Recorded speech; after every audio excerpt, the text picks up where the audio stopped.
로마서에서 나오는 유대인이 결코 우리가 아니라고 생각하시면 그건 큰 잘못이에요. 아, 로마서에서 나오는 유대인은 저 옛날 이스라엘 사람들이고, 그럼 성경을 그럼 찢어버리지 뭐하러 그거 가지고 있어. 그 유대인에 대한 해당되는 말씀인데, 레위기가 유대인에 대한 말씀이라면 그럼 우리가 그걸 뭐하러 가지고 있어요. 그게 그 단순히 교훈을 얻고자 해서 이야기하는 거예요. 그렇지 않아요.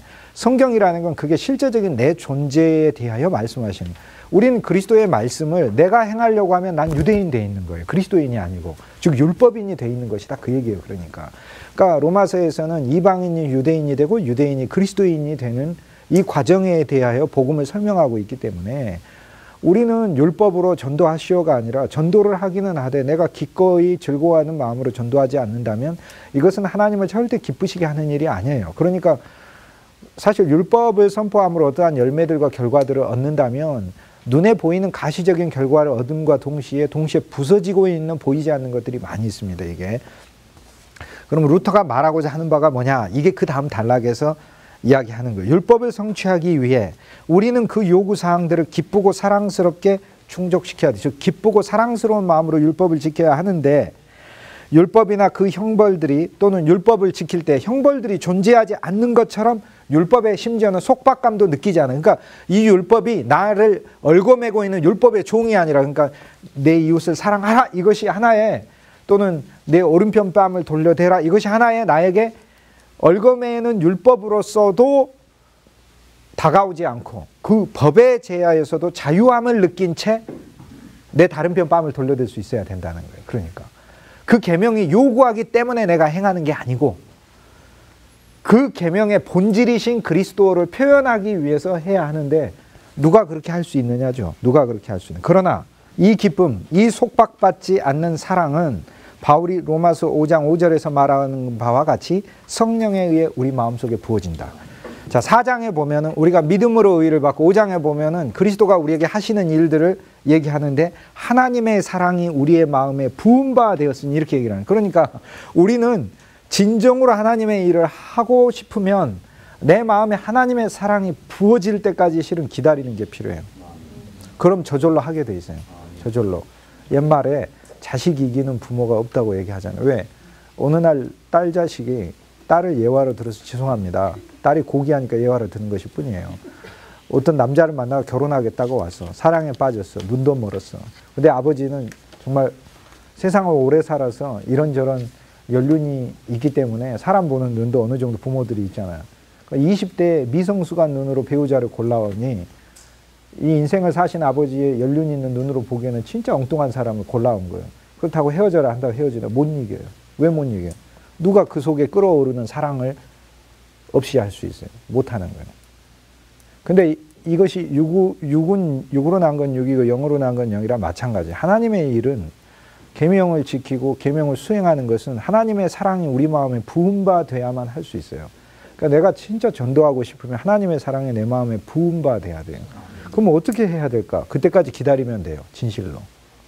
그런데 더 적극적으로는 그리스도를 먹으면 이 사랑이 우리 속에 생겨나요. 왜냐하면 그리스도 속에 사랑이 본질로 들어있기 때문에, 그리스도를 먹고 그리스도를 알게 되면 저절로 우리 안에서 내가 그리스도를 증거하고 싶고, 그리스도를 말하고 싶고, 그리스도를 알려주고 싶고, 그뿐 아니라 내가 있는 삶의 자리에서 그리스도 때문에 기쁘고 즐겁다는 이것이 나로 인해서 사람들에게 흘러가게 되기를 소망하는 마음들이 저절로 생겨요. 그러니까 전도하라는 율법으로 이제 하는 게 아니라 하나님의 사랑이 나의 마음에 부은 바 돼서 하는 게 된다 이거예요. 그래서 결국에 이런 마음은 성령에 의해 우리 마음속에 부어지는 겁니다.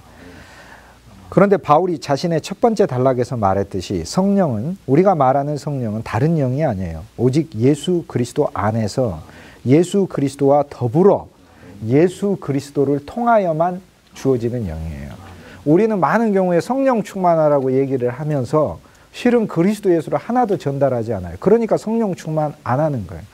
성령 충만하라고 설교하는 건 제가 지난 시간에 이 잘못된 설교에 속할 수가 있다고 제가 말씀드렸죠. 왜냐하면 성령 충만하라는 설교 자체가 잘못됐다기보다 성령 충만하라는 얘기만 끝까지 하고 끝나버리면 그건 잘못된 설교예요.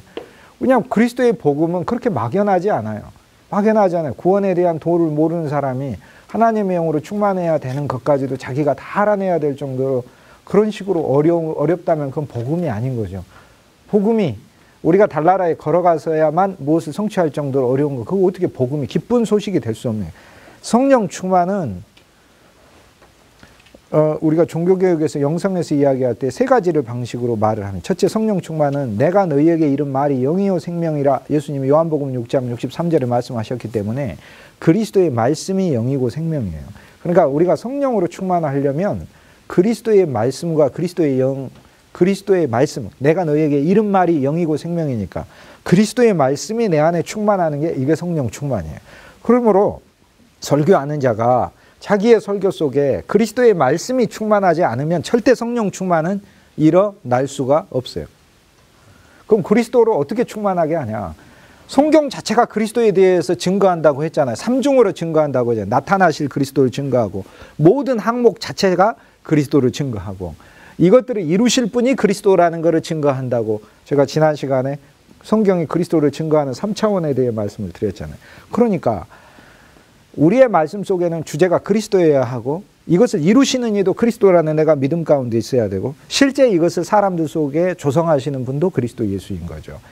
그 그리스도 예수에 대해 내가 알게 되는 나의 분량만큼 그 그리스도가 내 안에서 나의 영 안에서 설교자가 선포하는 지도자가 선포하는 그 말씀 속에 들어있는 그 그리스도가 성도 속에 들어있는 영이신 그리스도하고 하나 됐을 때 그것을 성령 충만이라고 부르는 거예요. 그러니까 오늘날의 설교 속에서 그리스도가 들어있지 않으면 성령 충만은 결코 충만이 아니에요. 그것은 감정 충만이나 다른 자기 기만이거나 전혀 우리가 이해할 수 없는 그런 충만이에요. 그러므로 우리의 말씀 속에는 그리스도를 포함해야 할 뿐 아니라 내가 어떤 의지적인 것을 가리키는 게 아니라 자연스럽게 그분을 사랑하여 내가 그분을 말하지 않고서는 안 되는 내 사랑 속에서 나오는 은혜이신 그 그리스도가 내 안에서 조성되어 이것이 말해질 때 저절로 사람들 속에는 그리스도가 쌓이게 되는 거죠. 얻어지게 되는 거죠.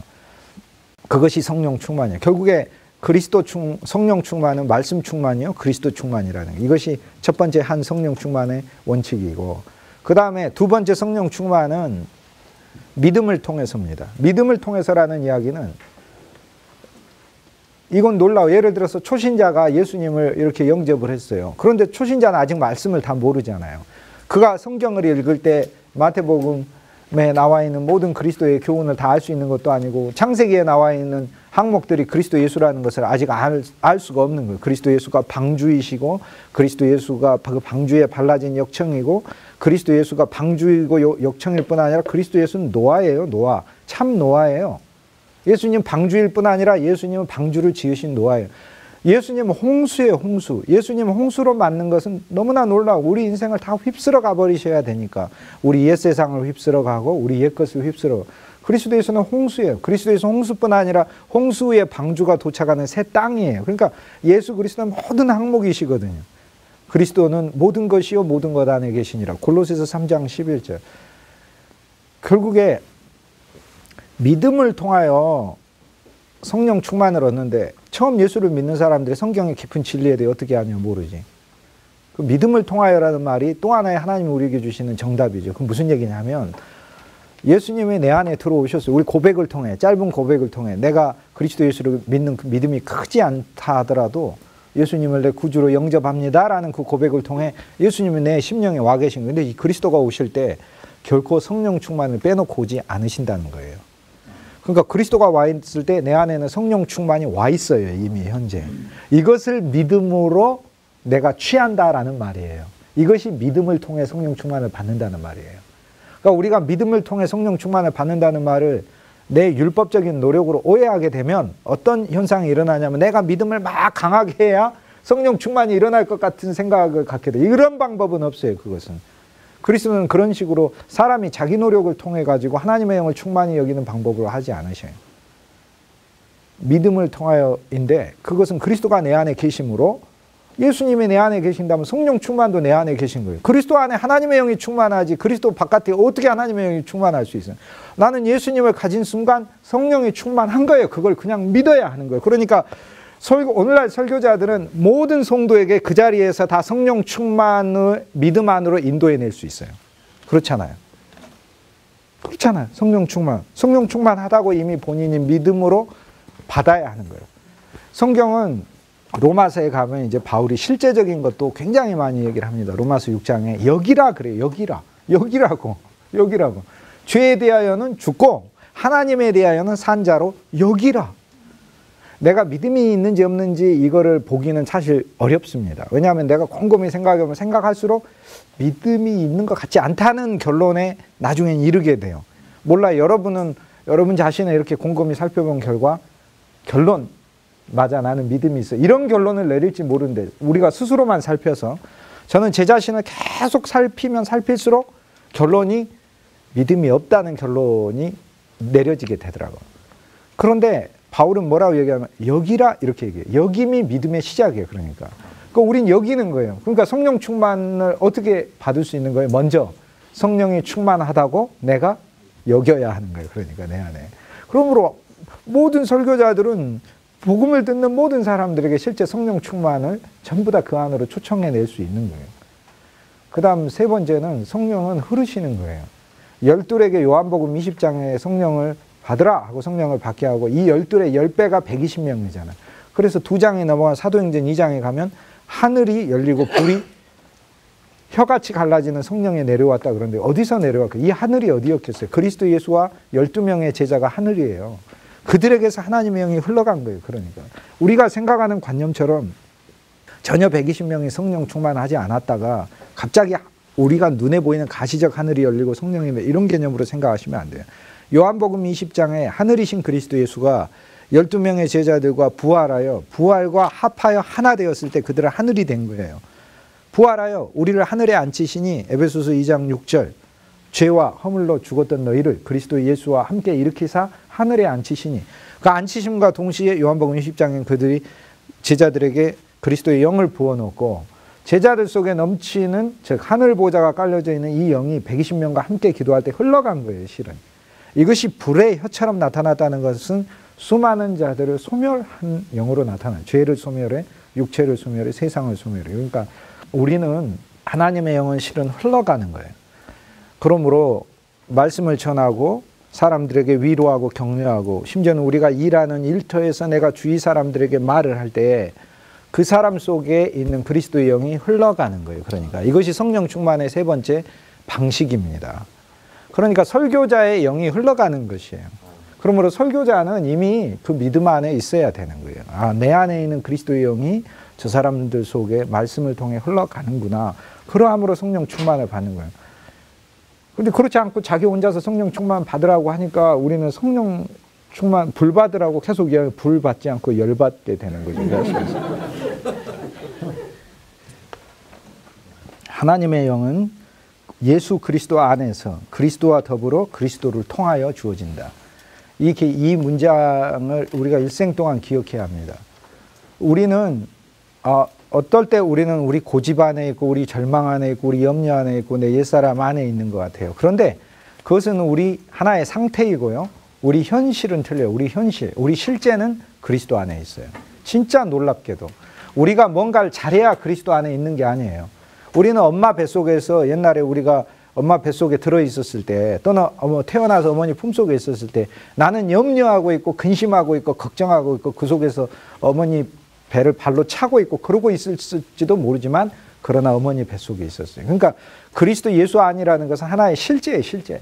그러니까 우리는 지금 좌절하고 안에 있고 절망 안에 있고 염려 안에 있고 그럴지 모르지만 예수 그리스도 안이라는 것은 동시에 있는 실제예요. 우리의 실제. 그러니까 내가 그리스도 안에 있다는 사실을 알면 하나님의 영은 내가에게 저절로 계속해서 공급돼요. 제가 지난주에도 너무나 이게 중요해서 말씀드렸고 오늘도 또 재차 강조하는데 로마서 5장 가면 이제 우리가 그 부분을 자세히 첫사람 아담을 통해서 무엇이 왔는가를 알 수 있잖아요. 우리가 아무런 노력하지 않아도 심지어는 내가 마음과 뜻과 정성과 목숨을 다 하려고 하지 않아도 저절로 마음과 뜻과 목숨과 정성을 다해서 염려하게 되더라고. 정말 매일 아침 값없이 염려하게 되는 거예요. 옛사람 아담도 우리 안에서 역사하면서 너무나 하루도 쉬지 않고 매일 일을 해요. 저는 매일 아침에 일어나면서 옛사람 아담에게 정말 칭찬해요. 넌 진짜 부지런하다. 매일 염려와 근심과 절망을 그렇게 하루도 빠짐없이 매일 시작하느냐. 그런데 바울이 뭐라고, 한 사람의 죄를 인하여 사망이 이 세상에 들어왔고 한 사람의 순종하심을 통하여 은혜와 생명이 우리에게 왔는데, 한 사람의 순종을 통하여 온 것은 옛사람 아담과 비교할 수 없을 만큼 크게 온 것이라. 자, 그렇다면 생각해 보세요. 이것이 은혜로 왔다는 거니까, 이것이 우리의 노력과 일을 통하여 온 것이 은혜가 아니고 싹시다, 이제 로마서 4장 그렇게 얘기를 하죠. 자, 그렇다면 오늘 그리스도 예수의 은혜는 내가 무엇을 하여야 부어집니까? 믿음을 통하여이니까, 그분이 내게 은혜를 부으신다는 그 믿음을 가지면 그냥, 사실 그 믿음이 없어도 매일 부어지고 있어요. 매일 정말로. 그러니까 나 혼자서 괜히 고민하고 염려하고 이렇게 사는 거예요. 자녀들 보면은 자기 혼자서 괜히 부모한테 성질 내가지고 이 뼈르퉁해가지고 있는 애들이 있어요. 사실 부모는 뭐 별 마음 없는데, 그게 하나님과 우리와의 관계 속에서 우리가 종종 그렇게 하는 우를 범하는 것들입니다. 그리스도 예수의 은혜는 진실로 단 하루도, 오늘도 내 옛사람이 염려낸 것과는 비교할 수 없을 정도의 많은 은혜 가운데 나는 있는 거야. 내 눈이 가려서 못 볼 뿐이지. 정말 그 은혜 아래 있어요. 정말 은혜 아래. 이것이 바울이 말하고자 하는 거예요. 그런데 우리는 이 은혜를 내가 노력해서 벌어들이는 은혜로 생각하고, 내가 하나님께 뭔가 좋은 일을 해야만 은혜가 온다고. 그 은혜가 아니죠. 그것은 은혜가 아니에요. 그래서 우리가 이제 본래 로마서뿐 아니라 또는 루터나 믿음의 사람들의 글을 통해서 우리가 기본적으로 알아야 할 것은, 내 모습과 내 존재가 어떠하든지 하나님의 은혜는 내가 그리스도 예수를 부르는 이유 하나만으로, 주 예수님 하고 부르는 이유 하나만으로 언제나 영원히 변함없이 내게 은혜를 베풀어 주신다. 이 은혜가 내 안에 하나님의 사랑을 알게 하고, 이 하나님의 사랑이 내게 부음받아 나를 견인하여 하나님의 법을 사랑할 수 있게 한다는 거죠. 그러니까 그러므로 그 율법을 기쁨과 평강 가운데 내 노력도 아니라 그리스도 예수의 영으로 지킬 수 있게 한다. 이것이 바로 로마서가 말하고자 하는 바입니다. 세 번째 단락, 우리는 믿음만이 우리를 의롭게 하며 율법을 성취한다는 결론에 도달한다. 이것은 믿음이 우리에게 그리스도의 공로에 의해 얻어진 영을 가져다 주기 때문이다. 그리스도가 성취하신 공로, 33년 동안 순종의 삶을 사신 것, 십자가에서 죽으신 것, 부활하신 것도 그리스도의 공로예요. 그리고 승천하신 것도 그리스도예요. 승천하셔서 그분은 새 왕국을 받으셨어요. 그리고 새 왕국의 왕권을 받으셨고, 아버지로부터. 왜냐하면 예창조에서도 하나님이셨고 예창조에서 아들이셨는데, 예창조에서는 사실 독생자로 계셨는데, 새 창조에서 예수님조차도 죽었다가 새로 태어나셨어요. 예수님조차도. 근데 예수님께서 죽었다가 새로 태어나시는 건 영으로는 항상 살리심을 입으셨지만은, 그분이 육신을 죽었다가 태어날 때 그리스도 안에서는 그분의 인성과 신성이 완전히 분리돼 가지고 별개로 따로 논다는 것은, 이것은 이단이에요. 그분의 인성과 신성이 그분 안에 한 인격으로 온전하게 있다는 걸 가리켜요. 이게 무슨 얘기냐면, 그리스도께서 부활하셨다는 것은 예수 그리스도를 통하여 온 인류의 첫 새로운 사람이 시작이 되었다는 거고, 그 그리스도 예수를 믿는 자들에 의해 예수 그리스도의 피가 우리들 속에 들어감으로써 그 이후로 모든 새로운 인류가, 그리스도와 같은 새로운 인류가 이제 새로 시작된 것이죠. 그러니까 그 새로운 인류가 시작되고, 그 다음에 새로운 왕국이 시작이 되고, 새로운 왕국에서 왕으로 취임하는 것조차 예수님은 아버지 하나님으로부터 왕권을 받으셔야 되는 거예요. 그래서 우리가 예수님이 왕 되신다라는 거에 대해서 좀 더 명확하게, 좀 더 명료하게 얘기를 해볼까요? 예창조에서는 예수님이 왕이셨죠. 예창조에서 이렇게. 그리스도의 십자가와 부활을 통하여, 여기가 예창조죠. Old creation.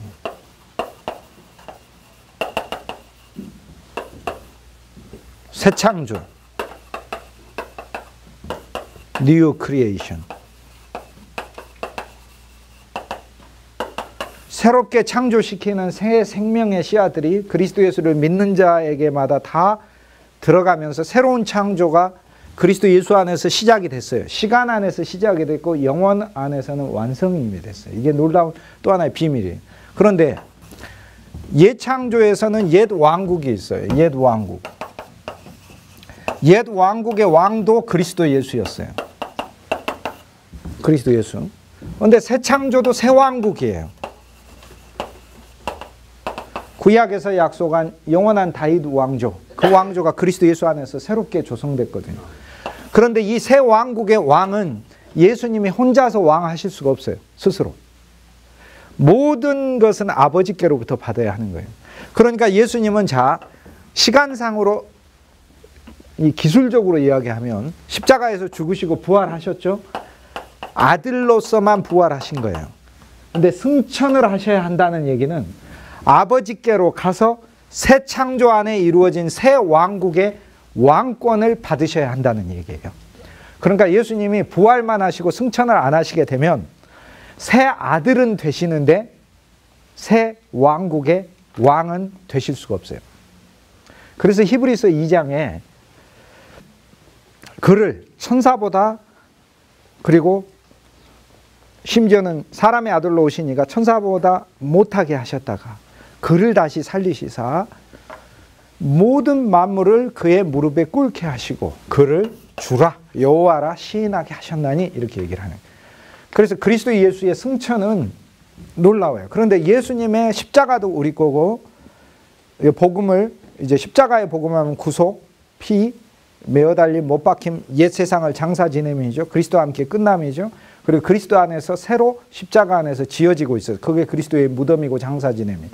그런데 부활은 그분의 새로운 생명, 영원한 생명, 하늘의 생명, 신성한 생명을 받은 거고, 그리스도 안에서 새로 그리스도로 태어난 것이고, 이제 내가 사는 게 아니라 내 안에 그리스도가 사니까 부활의 복음은 십자가의 복음과 더불어 너무나 더 놀라워요. 그런데 승천의 복음은 하나님 아버지에 있는 모든 것을 그리스도 예수가 우리가 되신 존재로 받으시는 거예요. 그러니까 십자가 부활, 예수님이 십자가 부활뿐만 아니라 육신이 되시면서부터 우리하고 똑같은 존재가 되기 때문에, 우리하고 똑같으니까 예수님이 십자가 죽은 게 우리가 죽은 거고, 예수님이 부활하신 게 우리가 부활한 거고, 예수님이 승천한 게 우리가 승천한 거예요. 그러면 예수님은 이전에 왕이셨던 거하고 새 창조에서 왕이신 거하고 차이가 무엇이냐? 옛 창조에서는 예수님만 왕이에요. 새 창조에서는 예수님만이 왕이 아니에요. 예수님이 왕이며 이 왕권에 그리스도가 우리이시기 때문에 우리가 그리스도이고, 그리스도가 왕이라는 이야기는 그리스도 안에서 우리도 왕 노릇하는 거예요. 그러니까 왕권에 참여하는 거예요. 이것이 바로 차이예요. 그러므로 승천의 복음은 너무나 놀라워요. 승천의 복음은, 승천을 통해 그분이 왕권을 얻으시고 그분이 존귀하게 되셨어요.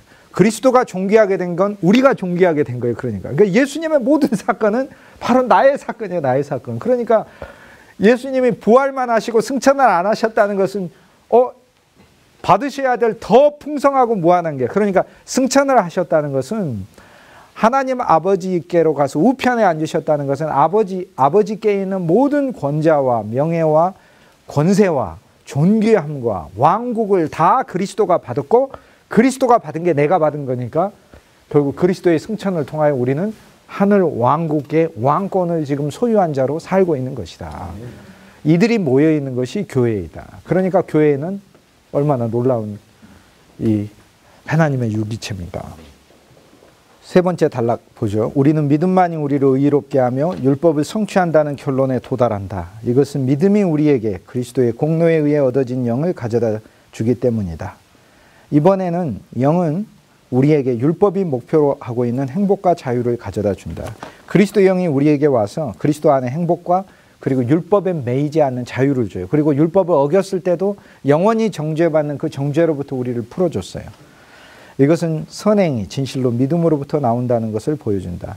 이것이 바울이 율법의 행위를 정죄한 후에 믿음으로 말미암아 율법을 폐하는 것이 아니라 도리어 우리는 믿음을 통하여 율법을 굳게 세운다고, 즉 믿음으로 말미암아 율법을 성취한다고 말하는 3장 31절의 의미이다. 그래서 또 하나 중요한 개념이 있습니다. 이 개념을 알아야 됩니다. 우리가 죄라는 단어를 많이 사용하는데 성경에서 죄라는 단어는 우리 육체적 행위에 의해 얻어진 외적 행위들 이상을 의미를 해요. 우리가 흔히 죄 그러면은 내가 어떤 내 육체로 하는 나쁜 짓들을 생각을 하는데, 일단은 그 생각들의 수준에서 벗어나셔야 돼요. 성경에 말하는 죄는 그 이상을 그것을 이야기하는 그 근본적 뿌리를 말하는데, 그것은 행위와 관련된 모든 상황들, 우리로 하여금 행위를 하도록 유인하거나 촉발시키는 모든 상황들을 의미한다. 특히 우리 마음속 깊은 곳에서 작용하는 충동들, 또한 이것을 행함이라는 단어가 사람이 완전히 굴복하여 죄로 떨어지는 경우를 포함한다는 것을 의미한다. 외적으로 아무것도 행하지 아니하였다 하더라도 사람은 여전히 몸과 영혼의 영원한 파멸에, 완전한 파멸에 떨어져 있을 수 있다. 그러니까 죄라는 것은 외적 행위에 관련된 게 아니에요. 우리 속에 있는 근원을 말해요. 성경은 우리의 마음을 꿰뚫어 보며 모든 죄의 뿌리이자 근원, 죄의 근원, 즉 우리 마음속에 깊은 곳에 불신앙을 바라본다. 불신앙이 죄예요. 예수를 안 믿는 게 죄예요. 안 믿는 게. 그러니까 우리는 어떤 게 죄냐면, 내가 어떤 외적 행위들에서 어긋나는 것이, 그것이 죄가, 그건 죄의 결과들이고, 근본적인 죄란 그리스도를 안 믿는 게 죄예요. 불신앙이에요. 불신앙 자체가 죄예요. 불신앙. 믿음만이 우리에게 유일하게 선한 행위들을 행하고자 하는 영과 소원을 주듯이 불신앙은 죄의 유일한 원인이다. 그것은 육을 높이며 창세기 3장에서 에덴 동산에서 아담과 하와의 경우에 일어났던 것처럼 명백하게 잘못된 행위들을 행하고자 하는 소원을 준다. 그러므로 그리스도는 불신앙을 따로 지적하여 그것을 죄라고 불렀다. 이것이 모든 죄의 머리예요. 요한복음 16장에서 그리스도의 영은 우리에게 와서 죄에 대하여 세상을 책망할 것인데 라고 말씀하였는데, 죄에 대하여라 함은 저희가 나를 믿지 아니함이요 라고 얘기했어요. 이것이 죄예요. 그러니까 모든 사람이 죄를 범하였으면 하나님의 영광에 이르지 못하고, 모든 사람이 죄를 범하여 심판을 받았는데, 우리 머릿속에 드는 그 첫 번째 죄의 개념은 바로 그리스도 예수를 믿지 않는 것이 죄다, 그 얘기입니다. 마찬가지로 선행 또는 악행이 행해지기 전에, 그것들이 선한 열매 또는 악한 열매로 드러나기 전에 신앙 또는 불신앙이 우리 마음속에 존재하고 있음에 틀림없다. 여기에 모든 죄의 뿌리, 수액, 주요한 동력이 있다. 이것은 성경이 뱀의 머리, 옛 용의 머리라고 부르는 것으로서 여자의 후손인 그리스도는 아담에게 약속한 대로 그 머리를 부수었음에 틀림없다. 은혜의 참된 의미는 하나님이 자기 자신의 선택에 의해 우리를 향하여 지니시는 인자하심 또는 호의이고, 이를 통하여 하나님 우리에게 가까이 그리스도를 주고 우리 위에 성령과 하나님의 축복을 부어주신다고 할 때 은혜와 은사는 서로 다르다고 하겠다. 바울은 그리스도의 은혜와 호의 등을 말하고 있는 5장에서 이 점을 명확히 하고 있다. 그럼에도 불구하고 우리는 은사와 영을 날마다 받아야 한다. 그렇게 할지라도 오히려 그것들은 부족하다. 더 받아야 됩니다. 왜냐하면 바울이 로마서 7장과 갈라디아서 5장에서 말하고 있는 바와 같이 옛 욕망들과 죄악들이 여전히 우리 속에 아른거리며 영에 대항하여 싸우기 때문이다. 창세기 3장은 여자의 후손과 뱀의 후손이 원수될 것을 말하고 있다. 그렇지만 우리가 하나님 보시기에 전적으로 완벽하게 의로운 것으로 여겨질 수 있을 정도로 은혜는 충분하다. 왜냐하면 하나님의 은혜는 다른 많은 은사들처럼 파편으로 나누어 오는 것이 아니고 우리를 완벽하게 사로잡아 우리의 중보자인 그리스도의 품에 안기게 하며 은사들이 우리 속에 뿌리 내릴 수 있게 하기 때문이다. 두 번째 단락은 제가 조금 이따가 다시 설명을 하고, 자 이제 전반부 정리를 한번 하겠습니다. 우리가 그리스도 예수를 믿는다 그럴 때는 나의 행위들을 사실 가리키는 말이 아니고 예수님이 하시는 일에 대해 믿는다는 거죠. 그러니까 뭘 믿는다는 얘기냐면, 내가 예수님을 믿는다는 나의 행위를 가리키는 게 아니라 나는 거룩해져야 되죠. 그런데 누가 거룩하게 한다는 거예요? 예수 그리스도가 거룩하게 하실 것을 믿는다 그 말이죠.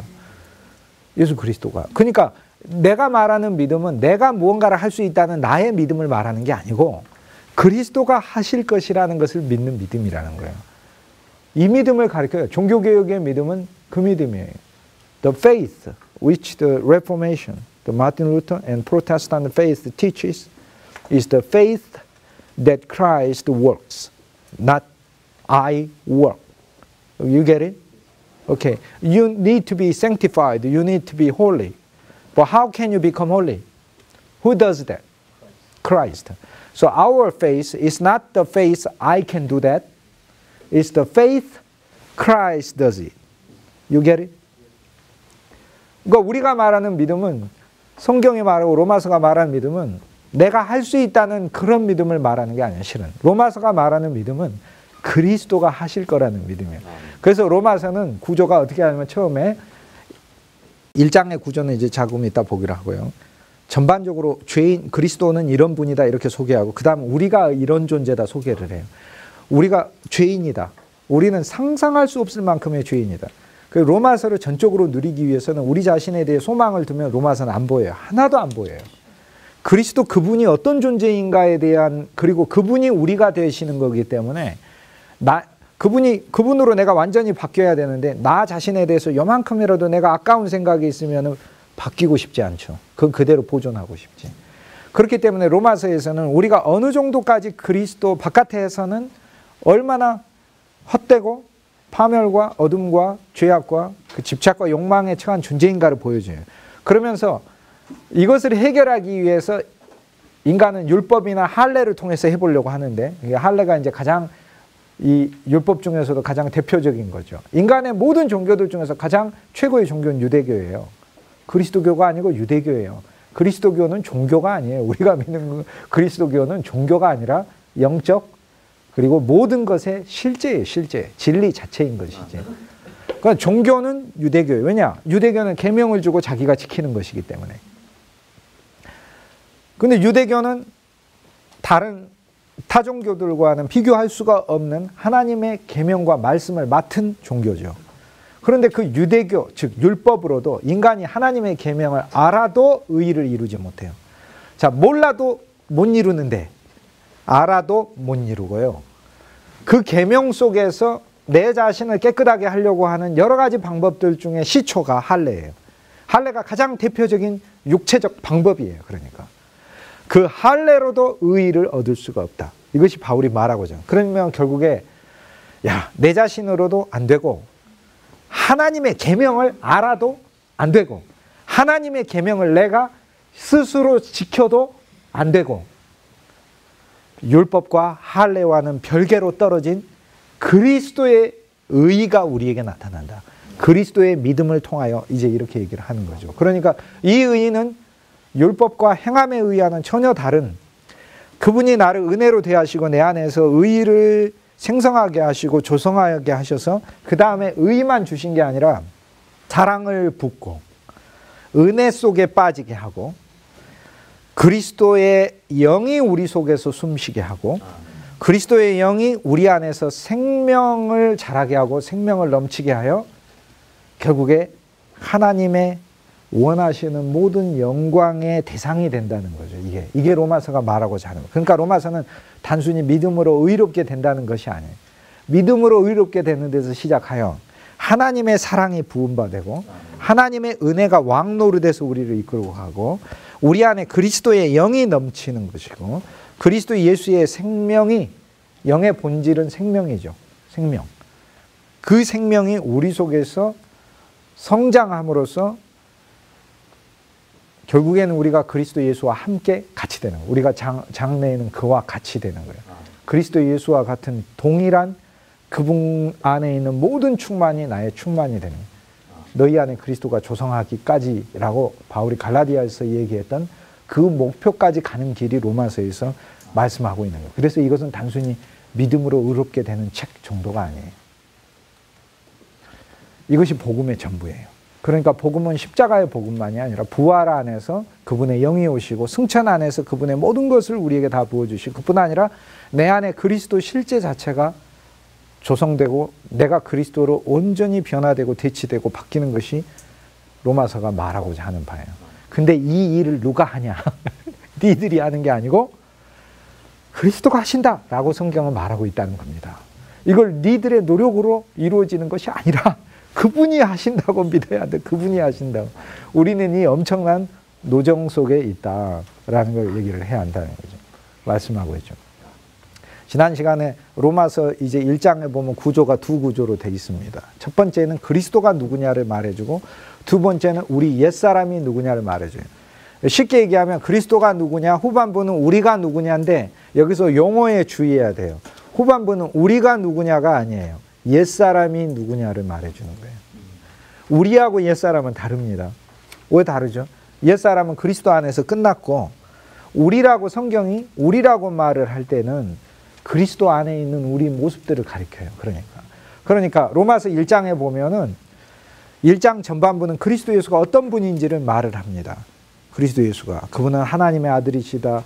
그리고 육신으로는 다윗의 씨로서 나셨고 성결의 영을 통하여서는 능력에 의해 하나님의 아들로 인정되신 분이시고, 그분이 우리에게 은혜를 주시고 그분이 우리에게 믿음을 주시고 우리를 성도가 되게 하시고, 로마서 1장에서는 그리스도 예수가 누구인가, 복음이 무엇인가, 그분 안에 하나님 능력이 있고 그분 안에 하나님의 의가 있고 그분 안에 하나님의 믿음이 있고 그분 안에 하나님의 생명이 있다. 1장에서는 17절까지 그렇게 딱 얘기해요.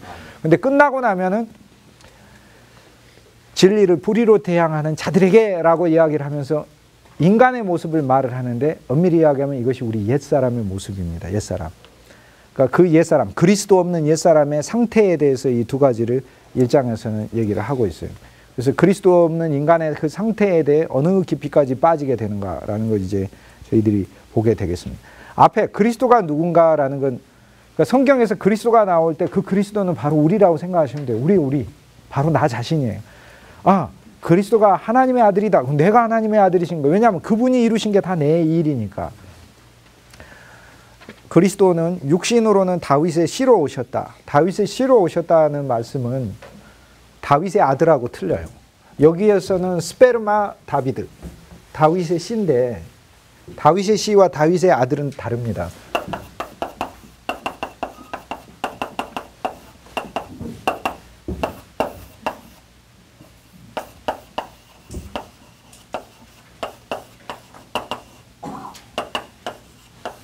이건 다윗의 씨예요. 스페르마. 여기서 스perm이라는 단어가 나요. 마태복음 1장 1절에 아브라함과 다윗의 자손 예수 그리스도는 다윗의 아들이에요. 또는 자손. 이것은 후이오스예요.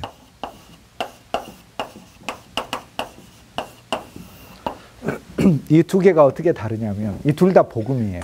그리스도 예수는 다윗의 아들이고 다윗의 씨예요. 자, 이건 보세요. 예수님이라는 것이 복음, 예수의 복음은 그분이 우리를 구원하시는 제물이 되신다는 것이 복음이고, 그리스도의 복음은 그분이 우리의 왕이시오, 제사장이시오, 선지자이시오, 지금도 그 사역을 하고 계시고 그분만 기름 부음 받았을 뿐만 아니라 기름 부음이 너희에게 있나니, 우리를 기름 부어주시는 그리스도의 영으로 발라 우리가 고기 덩어리, 육체 덩어리, 살 덩어리가 아니라 우리가 영 자체로 살게 하시는 복음이고, 하나님의 아들의 복음은 하나님께 속한 모든 것을 아들이 상속받아 우리가 하나님의 아들이 되게 하여 하나님의 것을 상속받는 자가 되게 하신다는 복음이에요. 그러니까 선물의 크기로 보자면은 예수의 복음이 있어야만 우린 구속되는 거고, 그리스도의 복음이 있어야만 그리스도 안에 있는 그분의 통치 속에 내가 들어가게 되는 거고, 하나님의 아들의 복음이 있어야만 내가 하나님의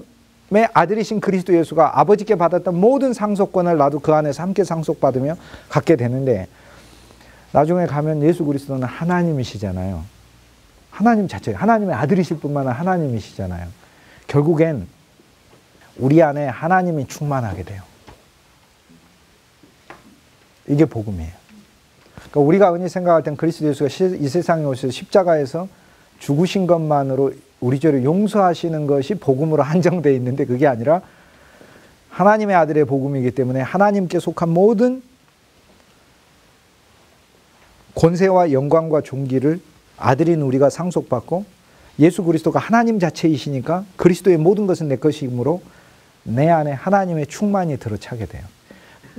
우리 눈에는 지금 그렇게 보이는데, 우리가 하나님의 최후의 완성된 새 예루살렘에 갔을 때는 모두에게 하나님 충만으로 보인다, 그 말이에요. 이게 하나님 충만으로 다 보인다. 이게 복음이라는. 그러니까 그리스도 예수는 그럼 세상에 뭐하러 오셨어요? 우리가 지은 죄들을 용서해 주시는 제물로만 오신 거예요? No. 우리 안에 그 그리스도 예수 안에 있는 하나님 아버지로부터 모든 것을 받아, 심지어는 하나님 자신이신 그분이 우리 안에 하나님의 전부를 주시려고 오신 것이다, 그 얘기를 하는 거예요. 그러니까 이 얼마나 엄청난 복음이에요. 그러니까 이게 그게 하나님의 아들이고 사람의 아들은 또 틀려요. 다윗의 아들과 사람의 아들은 또 틀려요. 사람의 아들은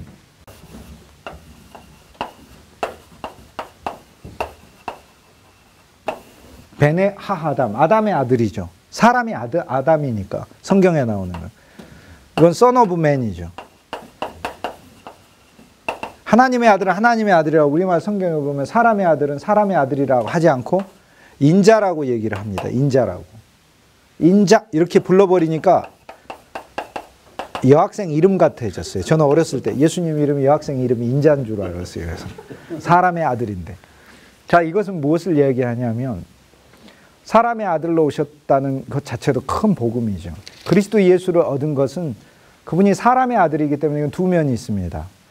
예창조와 새창조에서. 예창조의 사람은 어둠과 염려와 근심과 불안과 모든 절망과 좌절과 흑암을 다 소유한 건데 그분이 사람의 아들이 된 순간 마지막 아담이 되셔서 끊어버리셨으니까 그리스도 안에서 우리 인간 때문에 모든 어그러진 것은 끝난다는 것을 의미하는 거죠. 이건 내 노력으로 끝나는 게 아니라 그리스도를 내가 소유하고 얻으면 얻을수록 나의 인간됨은 끝난다는 거예요.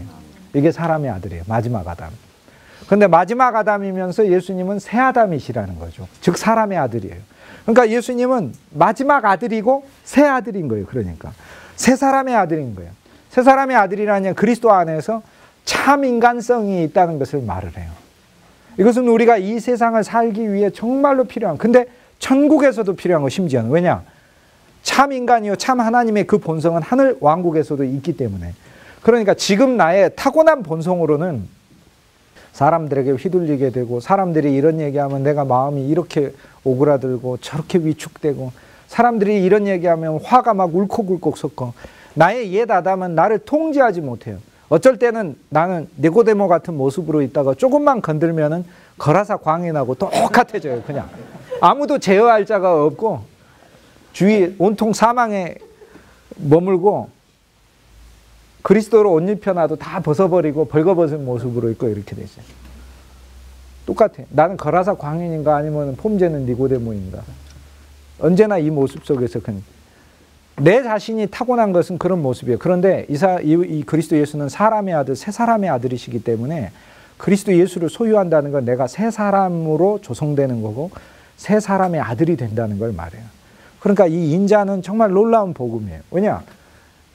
정말 찾을 온 세상에서는 단 한 사람도 소유하지 못한 완벽하고 온전한 인성이 그리스도 예수 안에 있고 내가 이 그리스도 예수를 소유했다는 것은 참사람의 아들의 씨가 내 안에서 자라고 있는 거니까 난 참사람이 되는 거죠. 그러니까 결국에 그러니까 우리가 아무리 수련하고 노력하고 자기 열심으로 해봐야 잠깐이고 약간의 유익뿐이고 그때뿐인 것이지 아니에요.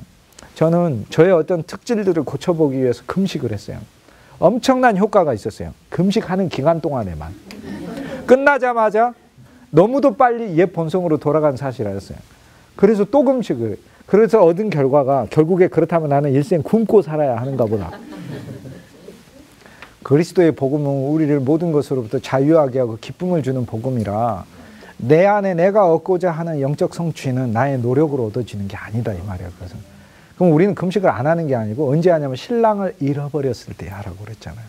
내 안에 그리스도의 기쁨이 없고 그리스도의 그분의 구속이 느껴지지 않을 때 금식하는 거지 뭐 잘 안 이루어지는 거 달라고 떼쓰면서 하고 그러면 그 금식에서 응답받은 게 아니에요. 하도 떼쓰니까 주시는 거예요. 그게. 잘못 가르치시면 아니에요. 하도 떼쓰니까 불쌍해가지고 주는 거예요. 불쌍해서. 예를 들어서 아이가 뭐 장난감 사달라고 하는데 안 사주면 어떻게 합니까? 마트에서 막 엎어져가지고 다리를 막 사정없이 시속 왕복 100km로 막 굴리면서 달라고 그래요. 그럼 어머니가 시속 왕복 100km로 구르니까 주는 건가요? 막 기다렸다가 속도기 재면서 시속 100km 됐네 하면서 사주는 거예요 그게? 하도 땡깡 부리니까 사주는 거죠. 그거 그만 부리라고. 사실 우리가 어떤 금식해서 무언가 응답을 받으면 착각을 해요. 그것이 나의 어떤 영적 공로를 쌓은 것으로. 사실 우리가 금식에서 무언가 응답을 받았다는 것은 자랑할 만한 것이 아니에요. 그것이.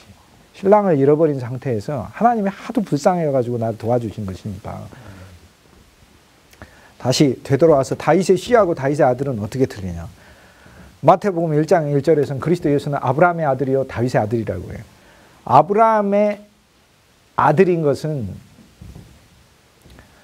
아브라함의 자손과 아들도 역시 똑같이 틀린데 로마서에서는 이제 아브라함의 아들과 자손에서 로마서 4장에서 저희가 얘기하죠. 그러나 여러분이 이제 다윗의 자손과 다윗의 아들의 차이를 알면 여러분 그대로 유비해서 생각하실 수가 있어요. 다윗의 아들은 무슨 얘기냐면 다윗 가문에서 태어나셨다는 말이고요. 다윗의 씨에서 나셨다는 이야기는 미래를 가리켜요. 쉽게 얘기해서 어떤 씨가 심어졌어. 근데 그 씨의 정체를 가리키는 거예요. 그리스도 예수는 우리한테 씨로 심어졌는데 무슨 씨라는 거예요? 다윗의 씨로 심어졌어요. 그러면 그리스도 예수는 다윗의 씨로 왔기 때문에 우리 안에서 그분이 일으키실 것은 다윗 왕국을 일으키실 것을 가리키는 거예요. 이것은 다윗의 언약에 가리키는 말이에요. 그럼 다윗이 한 일이 뭡니까? 하나님의 뜻에 순종했죠. 순종만 하고 양치기 하고 살았나요? 양치기도 했죠. 근데 양치기만 하고 끝났습니까? 아니죠. 헤브론을 수도로 삼았죠. 헤브론에서 끝났나요? 예루살렘을 정복하고 왕국을 세우고 성전에 터를 닫고 다윗에게 난 솔로몬 그 이후에 자손들이 왕들을 했기 때문에 다윗의 후손들과 다윗의 용사들이 그의 왕국과 성전을 세우게 됐죠. 자, 우리 안에 오신 그리스도 예수는 어린 양으로만 오셨다. 이건 무슨 의미예요? 나의 죄를 용서하시고 나를 하나님 앞에 순전한 번제가 되기 위하여 오신 것이다 라는 걸 알 수 있어요. 근데 우리 안에 오신 그리스도 예수가 다윗의 씨로 오셨다. 이제 그분은 뭐하러 오신 거예요? 그러니까 나와 함께 다윗 왕국을 세우러 오신 거예요. 이게 다윗의 씨예요. 내 안에서 이제 그리스도 예수는 하나님의 영원한 경륜을 이루시고 성취하실 분으로 오신 거예요. 그러니까 그분은 나를 다윗의 씨가 되게 하신 분이에요. 그러니까 이제 그분은 나를 사울 족속 되게 하신 게 아니고 사울 내 자랑하고 내 욕심 가지고 살고 선지자 사무엘에게 대들고 사무엘은 하나님 말씀을 얘기하는 거잖아요. 하나님 말씀에 대하여 툭하면 대들고 하는 그 본성이 내 안에 있었는데 이젠 내가 사울로 사는 게 아니라 다윗으로 양치기 하고 양치는 경우에 하나님의 목양을 하고 하나님의 사람들로서 섬기고 그리고 그뿐 아니라 내 개인 신앙이 아니라 이제는 하나님의 왕국을 가져올 자로 나를 만드신 것을 가리키는 거예요. 이게 그리스도 예수였고 이 그리스도 예수가 다윗의 씨라는 것은 우리가 예수 그리스도를 소유했다는 것은 다윗의 씨를 소유한 것이다. 다윗의 씨를 소유했다니 이제 나를 통해서 나타날 것이 무엇인가를 알 수 있어요. 다윗의 왕국이 나를 통해 나타난다는 이것이 복음이에요. 다윗의 씨예요. 다윗의 아들은 그분이 다윗 왕가의 왕의 후손으로 왕으로서 오신 것을 가리키는 거고 다윗의 씨로 오셨다는 것은 우리 속에서 앞으로 그분이 미래와 영원 가운데 이루실 일을 가리키는 말씀이에요. 그럼 얼마나 놀랍습니까? 저와 여러분 속에 예를 들어 예수님이 사탄의 씨앗으로 오셨다. 그 끔찍하잖아요. 그러는 다윗의 씨앗으로 오셨다. 저와 여러분 속에 예수님이 절망의 씨앗으로 오셨다. 그러면 옛날 절망에다 더해가지고 또 새로운 절망까지 갑절로. 그런데 다윗의 씨앗으로 오셨다는 것은 이제 그리스도 예수를 만나 내 삶 자체가 용서받고 구속받고 구원받은 차원 이상이에요. 이제 내 삶은 그분과 함께 영원한 왕국을 세우는 거예요. 그분이 내 안에 그 왕국을 세우는 씨앗으로 오신 거예요. 그러니까 얼마나 엄청나요 이게. 육신을 따라서는 다윗의 씨로 오셨다. 우리의 모든 육신들이 주님에 의해서 지금은 사망의 육신이지만 죽고 나서 나중에 새 육신을 갖는 그런 물질적 차원 말고 너희 죽을 육신과 몸에도 생명을 주시리라. 성경이 그렇게 얘기하니까 로마서에서는 육신에도 생명을 주고 몸에도 생명을 주니까 지금 우리 육신이라고 부르는 나의 모든 존재들 구성하는 요소들 지식이든 명예든 권력이든 내 성질이든 기질이든 다 육신이에요. 그것에 그리스도 예수의 생명이 넘쳐. 내 인간 생명이 아니라 결국에는 그 생명 속에 오시면서 그 생명은 다윗의 씨로 오셨다는 거기 때문에 결국에 나의 모든 육신적인 것들까지 그리스도 예수의 생명의 은혜와 그분의 생명의 지배 아래 은혜 아래 놓이게 되면 결국에 무엇을 위해 봉사하게 돼 있는 거죠? 다윗 왕국, 새 다윗, 나를 통해서.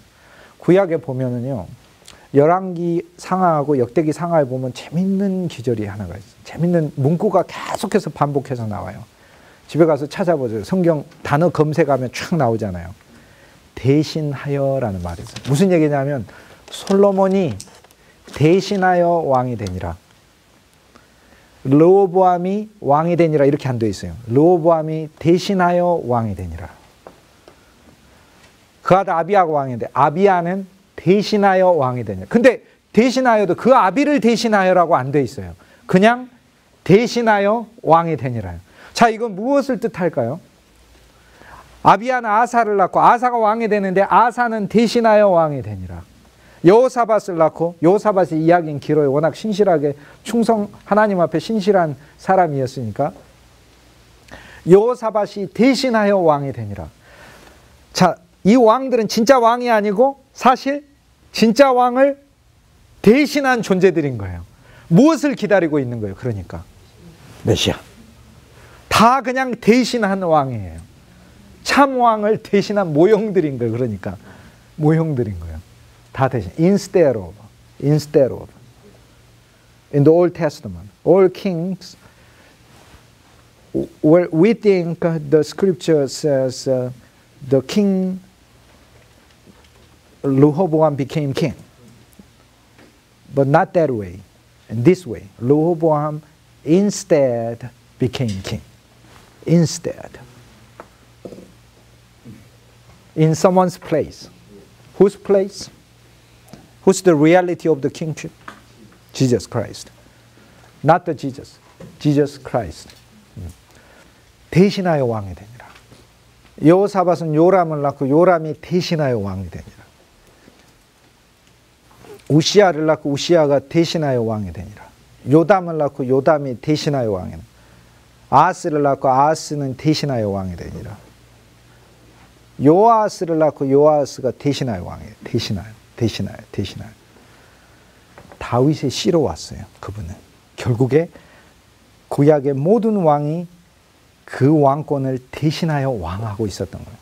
자, 이제 그리스도 예수는 우리 안에 다윗의 씨로 왔기 때문에 우리 역시 그러면 앞으로 뭐 하고 사는 거예요? 그러니까 참 왕이신 그분을 대신하여 사는 거예요. 그러니까 우리도 이것이 복음이에요.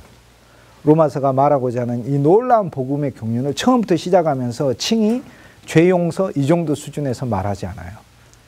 그분은 다윗의 씨로서 오신 거예요. 다윗의 아들로 왔다는 것은 다윗 왕조에서 그렇게 기다리던 그 존재로 왔다는 의미를 가리키는 거고, 그러니까 마태복음이 말한 건 다윗의 아들이에요. 아, 우리가 그렇게 기다리던 그 메시아 있지. 그 메시아가 바로 이분이야. 로마서가 말하는 다윗의 씨라는 것은 뭐예요? 이 메시아가 너희 속에 씨앗이야. 이 메시아가 너희 속에서 그 왕국을 이루실 분이야. 이 메시아가 바로 그분의 왕권을 가지시고 통치하시는데 너희는 그분을 대신하여 왕될 존재들이야. 너희가 바로 그 다윗의 씨를 가진 존재. 이게 바로 다윗의 씨와 다윗의 아들의 차이예요. 아브라함의 씨와 아브라함의 아들도 역시 마찬가지예요. 로마서 4장 갔을 때 이야기를 할게요. 그래서 그리스도 예수에 대한 그 복음 안에는 다윗의 씨의 복음이 있어요. 영으로는, 성결의 영으로는 능력으로 하나님의 아들로 인정됐다. 예수님 당연한 얘기 아니에요? 하나님이신 분이 하나님의 아들이 인정됐다는 게 뭐가, 아니 하나님이신 분이 하나님의 아들이 되셨다는 이야기는 칭찬하는 이야기가 아니고 오히려 등급이 낮아지는 이야기 같아요. 근데 그리스도 예수의 모든 사건은 죽음을 세상에 성육신 하시면서 우리 존재가 된 것이고, 죽으시면서도 우리 존재인 거고, 부활하시면서도 우리 존재이니까 부활하실 때 성결의 영으로, 능력으로 하나님의 아들이 되셨다라는 건 그리스도 예수 안에서 우리가 어떤 존재가 된 건가를 가르쳐 주는 거죠. 복음 안에서 하나님의 능력에 의해, 성결의 영에 의해, 성령이 아니고 성결의 영에, 그 본문에서는 1장 4절에서는 성결의 영에 의해, 즉 하나님의 영은 우리 속에서 우리를 거룩하게 하시는 영이시고 능력을 가지시고 우리를 충분히 구원하시고 그리고 우리를 하나님의 아들 되게 하시는, 하나님의 아들 되게 한다는 하나님께 속한 모든 것을 상속시키시는 그리스도이시고 상속 받으신 분이시고, 우리가 그리스도 안에서 하나 됐기 때문에 우리가 하나님의 아들이 된 것이고, 그러니까 육신으로는 다윗의 씨로 세상에 오셨어요. 그분이 육신으로서 우리 육신을 통해 그분은 그분의 왕국을 펼치시는 거예요. 그런데 영으로는 우리 안에서 우리를 거룩하게 하시고 영으로는 우리를 하나님의 아들 되게 하셔서 하나님의 모든 본성이 우리 속에 가득하고 충만하게 만드셔요. 의와 빛과 진리와 사랑과 거룩과 온전함과 하늘에 속한 모든 것들로 우리를 충만하게 하신다. 이것이 바로 로마서에서 처음 시작하면서 바로 이분이 그리스도다. 그리스도는 바로 우리다. 그러니까 너희가 그리스도 예수를 믿어 너희가 이렇게 되는 것이다 라고 시작을 합니다. 이것이 바로 우리가 로마서를 읽을 때 알아야 할 안경입니다. 그래서 로마서에 있는 용어들은 기본적으로 전혀 분리된 언어들이 아니라 바로 나의 실존에 관련된 것이다. 그리스도가 바로 나고 예다담을 말할 때 그 예다담은 다른 사람의 예다담이 아니라 나라는 존재가 그리스도 없이는 아무런 가망성이 없는 존재라는 것을 깨닫게 해주는 것이다 라는 것입니다. 우리는 많은 경우 찬송을요, 많은 분이 사역하시니까 하는데 찬송이 대부분 자기 찬송하는 찬송이 많아요. 자기를 찬송해. 내가 할 수 있다. 내가 해보자. 근데 제가 지난 학기에도 찬송 원문들 가지고 저하고 찬송 제가 여러 번 보여드렸잖아요. 실제 원 가사는 내가 할 수 있다가 아니라 기도문이에요. 하게 해주소서인데 우리는 내가 할 수 있다로 다 바꿔져 놨어요. 이렇게. 실제로는 기도문인데 많은 찬송들이 나를 찬송하고 있어요. 근데 사실상 이것은 합당하지 않습니다. 그리스도가 하신 것을 찬송하고 그리스도가 이루실 것을 찬송하는 것이지 예수님을 찬송해야지 예수님을 찬송 안 하고 다 자기를 찬송하고 있고 그리고 어떤 자기가 잘 믿는다는 걸 드러내는 찬송가 가사들이 솔직히 너무 많아요.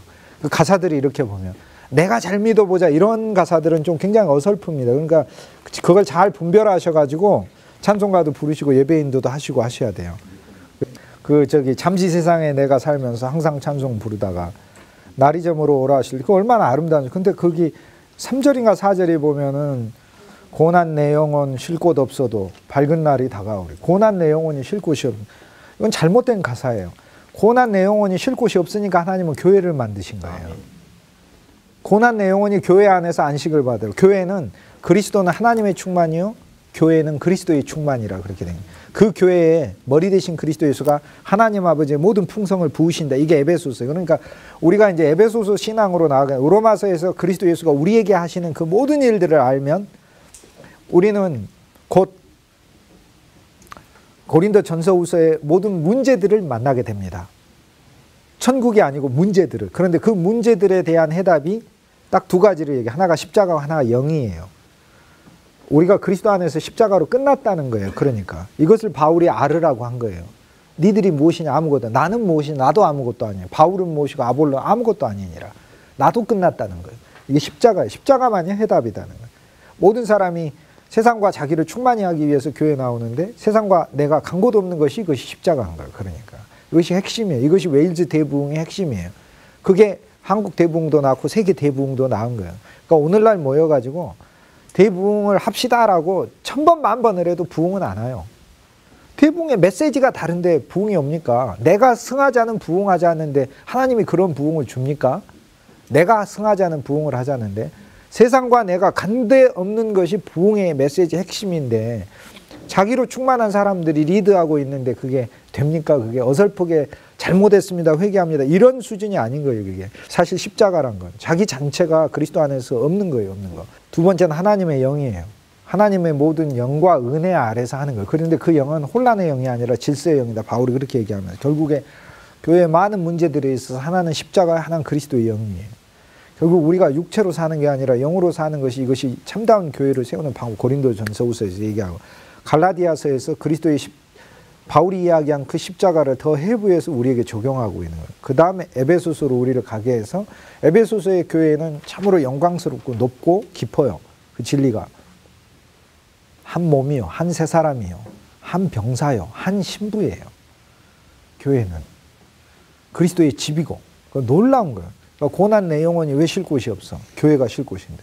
근데 교회에서 맨날 서로 보면서 고난 내 영혼 쉴 곳 없어도 이러거든요. 그거는 어디서 부르냐면은 교회 처음 와가지고 그러니까 원래 이제 많은 찬송가의 여러 부분들이 복음 전도할 때 부르던 찬송이니까 처음 와가지고 부르던 찬송. 그래서 가끔 그거 부를 때 좀 이건 안 맞다. 이게 너무 안 맞다. 이제 그 다음에 많은 찬송들이 나를 찬송하는 거. 그 다음에 이제 뭐 하나님이 우리를 사랑하셔서 우리를 보살피시네 뭐 이런 거. 그 굉장히 성서적인 거라고 어떻게 딱 얘기하기가, 하나님이 우리를 보살피시는 것은 사랑에서도 보살피시면 언약 때문에 보살피셔요. 온 백성들과 이스라엘 사람은 달라요. 하나님은 의인과 악인에게도 해와 비를 내리셔요. 세상 사람들이 예를 들어 우리 조선시대 때도 하나님은 우리 백성들에게 먹을 것을 주셨어요. 안 믿어도 주셨어요. 온 세상 사람들은 그리스도 때문에 먹고 사는 거예요. 근데 그리스도가 사랑하셔서 먹이시고 불쌍히 여기시기 때문에 먹이셔요. 그런데 이스라엘 백성들을 먹이는 것은 사랑하고 불쌍해서 먹이는 게 아니에요. 언약을 맺어버렸어요. 언약 때문에 맺어요. 이건 뭐하고 똑같냐면, 여러분이 여러분 자녀에게도 밥을 주고 옆집 아이가 집에 놀러 왔을 때도 밥을 줍니다. 옆집 아이는 불쌍하거나 아니면 그 아이를 내가 참 예쁘게 여기기 때문에 밥을 줘요. 근데 여러분의 아이는 여러분이 여러분의 아이를 예쁘게 여기든 안 여기든 무조건 밥을 줘야 해요. 놔놓고 나는 안 줘, 난 싫어, 난 안 줄래 하면서 빼빼 말라가고 아예 유기해 버리고 하면은 잠시 후에 경찰이 옵니다. 와가지고 잠시 신문이 있겠습니다, 검문이 있겠습니다 하면서 잡아가려고 하겠죠. 아이 뺏어가려고. 그때 여러분 뭐라고 해요? 밥 왜 안 줬습니까? 이렇게 물어보면 뭐라고 대답해요? 사랑 안 하니까요. 그러면 경찰이 그러시군요. 아이를 사랑하셔야 되는데 안 하셔서 안 주셨다니 뭐 그러면 할 수 없지 하면 갑니까? 아니잖아요. 법적 책임으로 먹여야 되는데 왜 안 합니까? 이렇게 되는 거예요.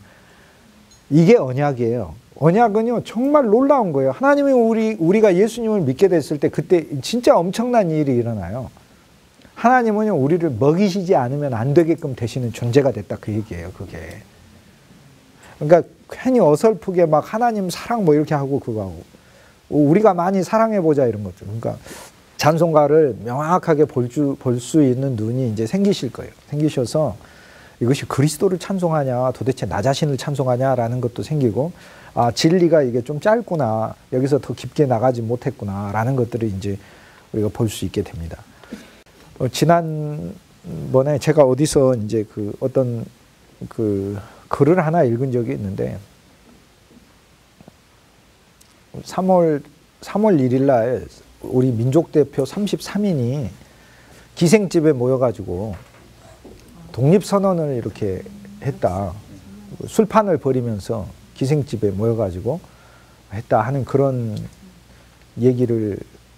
글을 읽은 적이 있어요. 민족대표 33인 중에는 이제 목회자가 13명이 있고 장로가 2명이 있고 집사가 1명이 있어요. 그래서 이제 16명이 크리스찬인데, 그 33명이 3월 1일 만세 독립운동을 할 때 월요일이잖아요. 이제 주일 다음 날, 주일은 지켜야 되니까 이제 목회자들이 주일 다음 날 운동을 하자 해서 이제 모였고, 탑골공원에서 많은 학생들과 이제 일반 사람들이 모여서 만세 운동을 하려고 하는데, 원래 왜 그 자리 가가지고 독립선언을 발표를 안 하고 기생집에 술집에 가가지고 명월관이라고 부르는 술집에 가가지고 했느냐. 그래서 술집 이름이 이제 명월관이다, 이렇게 이제 얘기를 합니다.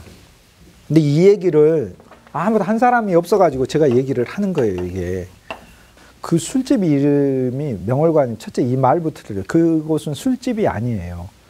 요리집이지. 이 명월관이 있던 자리는 우리나라 한양이 이렇게 있으면요, 한양에 있으면은 한양을 태조 이성계가 500년 전에 도읍으로 정하잖아요. 도읍으로 정하면서 중심을 찾아요. 소위 지세를 살펴가지고 이곳의 중심을 어디로 할 거냐. 뭐 한양에 성이 세워져 가지고 그 한양성을 중심으로 도성을 삼은 게 아니라 한양골에 가서 중심을 봐요. 여기가 천년의 도읍으로 삼을 건데, 이 천년의 도읍이 조선왕조 500년 지금 대한민국의 이 수도로서 천년의 도시로서 중심이 어디냐, 중심을 찾아요. 그래서 우리가 나중에 이게 성벽을 쌓은 거지, 일단은 이해하기 쉽게 성벽을 중심을 찾아요. 중심. 이걸 태화라고 불러요. 태화. 중심이에요. 이것이 한양의 중심이에요. 한양의 이 중심으로 해서 성을 세워요. 여기에다가 임, 의, 예, 지. 이건 한국교회에서 할 때 이제 제가 자세하게 얘기해요. 나중에 한국교회에서 수업이 있으면 듣도록 하죠. 그래서 이거 흥인문이라고 부르고 인을 흥하게 한다. 이걸 돈이문이라고 의의를 돈독하게 한다. 이거를 숭례문이라고 불러요. 예를 숭상한다 해서. 위에는 지로 해야 되는데 여기 경복궁 임금이 사는 곳이 있기 때문에 지로 하지 않고 조용해야 된다 해서 이거 숙정문이라고 부르게 돼요. 이 문 자체가 달라요. 그래서 이곳이 바로 중심이에요, 중심. 그래서 이 중심에는 세종대왕의 8번째 아들이 살았고 그 이후로 조정의 아주 대신들이 살았어요. 많은 사람들이. 그리고 철종의 비도 이곳에서 살았고 그가 죽고 난 다음부터는 이 중심에 있는 집이 16칸짜리 큰 집이에요. 큰 한양에서도 유명한 집이에요. 이 집인데 조선이 망하고 나서 가장 크게 조선이 망하는데 기여한 분이 계시잖아요. 그렇게 대대 이렇게 이름을 남기시는 분이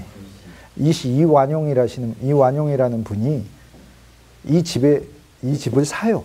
왜? 조선의 중심이니까. 그래서 이 집을 사서 소유주가 됩니다. 소유주가 돼요. 실제 소유주는 형하고 자기하고 같이. 그런데 실제 돈은 이완용이가 내서 이완용이 소유주인 거예요. 근데 이완용이가 나라를 팔아버렸으니까 이 집이 대지가 수천 평이나 되고 저 집은 수천 평이에요. 16채가 있어요. 기와집만 그 안에 16채가 있는 큰 집이에요. 그런데 거기 살다 보니까 나라 팔아먹은 놈이라고 막 하면서 이제 불도 질러버리고 자객들도 들어오면 도저히 경비가 안 되는 거예요. 그 넓은 구역을 어떻게 경비해요. 그래서 할 수 없이 저 집을 이사 갑니다. 팔려고 내놨는데 안 사요, 사람들이. 그런데 그때 나라가 망했는데 안순환이라는 대령숙수가 있어요. 대령숙수는 밑에 대장금을 두고 부리는 사람이에요. 대장금이라고 궁궐에서 이렇게 요리사 그 위에 임금의 식탁을 관리하는 청와대 주방장의 대령숙수예요. 그런데 고종임금님이 죽으시고 순종도 이제 물러나고 나서 대령숙수가 할 일이 없잖아요, 궁궐에서. 대령숙수 이름이 안순환이라는 사람인데 안순환이 궁에서 만드는 요리를 궁중요리라고 그래요. 대령숙수가 짭이 없어졌어요. 임금도 없어지고 그럼 뭐를 해요? 나와서 자기 요리 실력으로 사람들에게 대접하는 요리집을 만들었어요. 요리집을. 그래서 요리집을 이 이완용이 집을 빌려가지고 명월관이라고 부르는 궁중요리집을 해요. 술집이 아니고 16칸짜리 거대한 곳이에요. 이게 기와집이 방이 16칸이 아니라 집이 16개예요. 집이 그 안에. 술집이 아니에요. 술도 팔았겠죠. 당연히 요리니까. 그런데 이것은 술집이 아니라 안순환이라는 사람은 최고의 장인이에요. 막 허세 부리고 뿌리는 그런 사람이 아니라 진짜 장인이라니까. 진짜 우리나라 최고의 요리장이. 그 요리장이가 하는 그 식당을 술집이라고 부르는 것 자체가 역사의 무지에도 보통 무지한 것이 아니고. 그래서 이 명월관을 열어서 사실 큰 기여를 합니다. 왜냐하면 일반 사람들이 음식도 정해져 있어요. 일반 사람들이 못 먹는 음식들이 있어요. 들어보기만 하고. 안순환이라는 사람은 조선 최고의 요리사였어요. 대령숙수. 그래서 나와서 이 명월관이 큰 기여를 해요. 한국의 음식 문화의 격을 올려요. 궁중요리를 퍼뜨려요. 궁중요리를 대중화시키는 거예요. 이 안순환이라는 사람의 이 스토리를 짜가지고 그의 손자를 뭐 이렇게 만화로 만든 게 안성찬이라고 식객이라고 부르는 어떤 그 만화. 그 주인공 이름이 안성찬인데 왜 안씨로 했냐면은 마지막 대령숙수 안순환의 그 이름에서 이렇게 거기서부터는 픽션이죠. 히스토리가 아니고 이렇게 한 거예요. 그게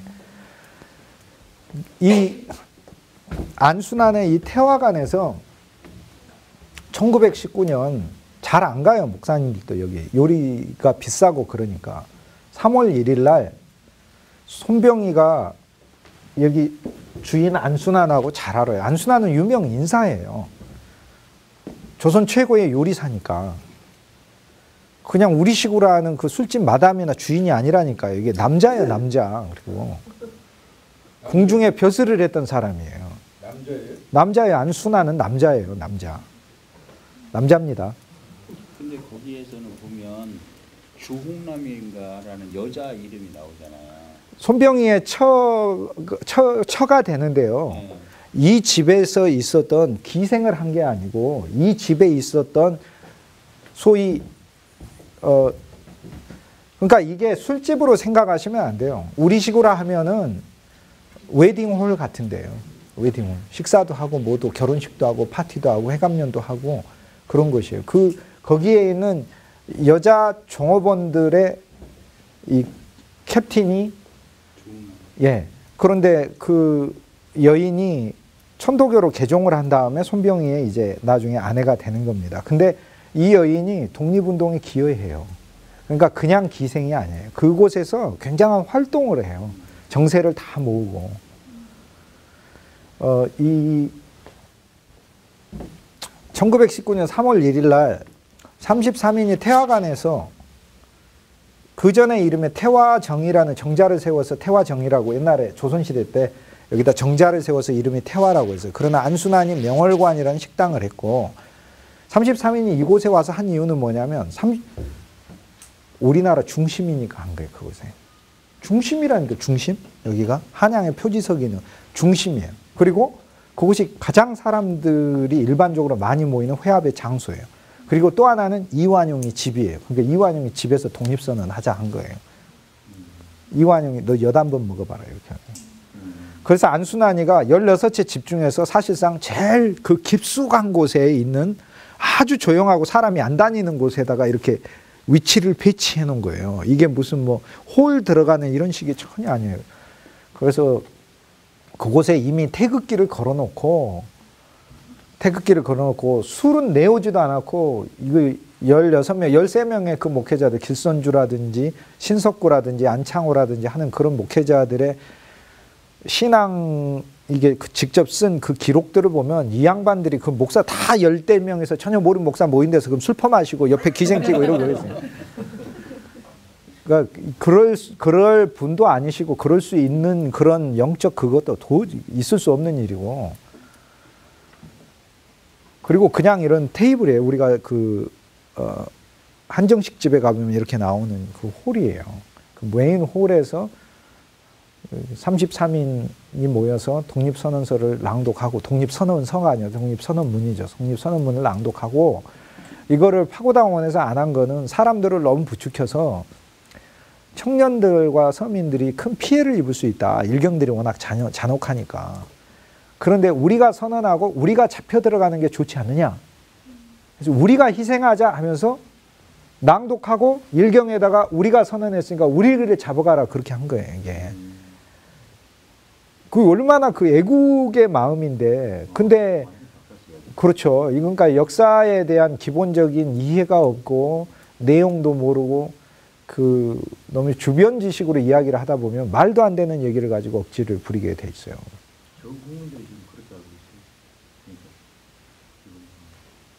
오늘부터 좀 틀려지기 시작을 했어요.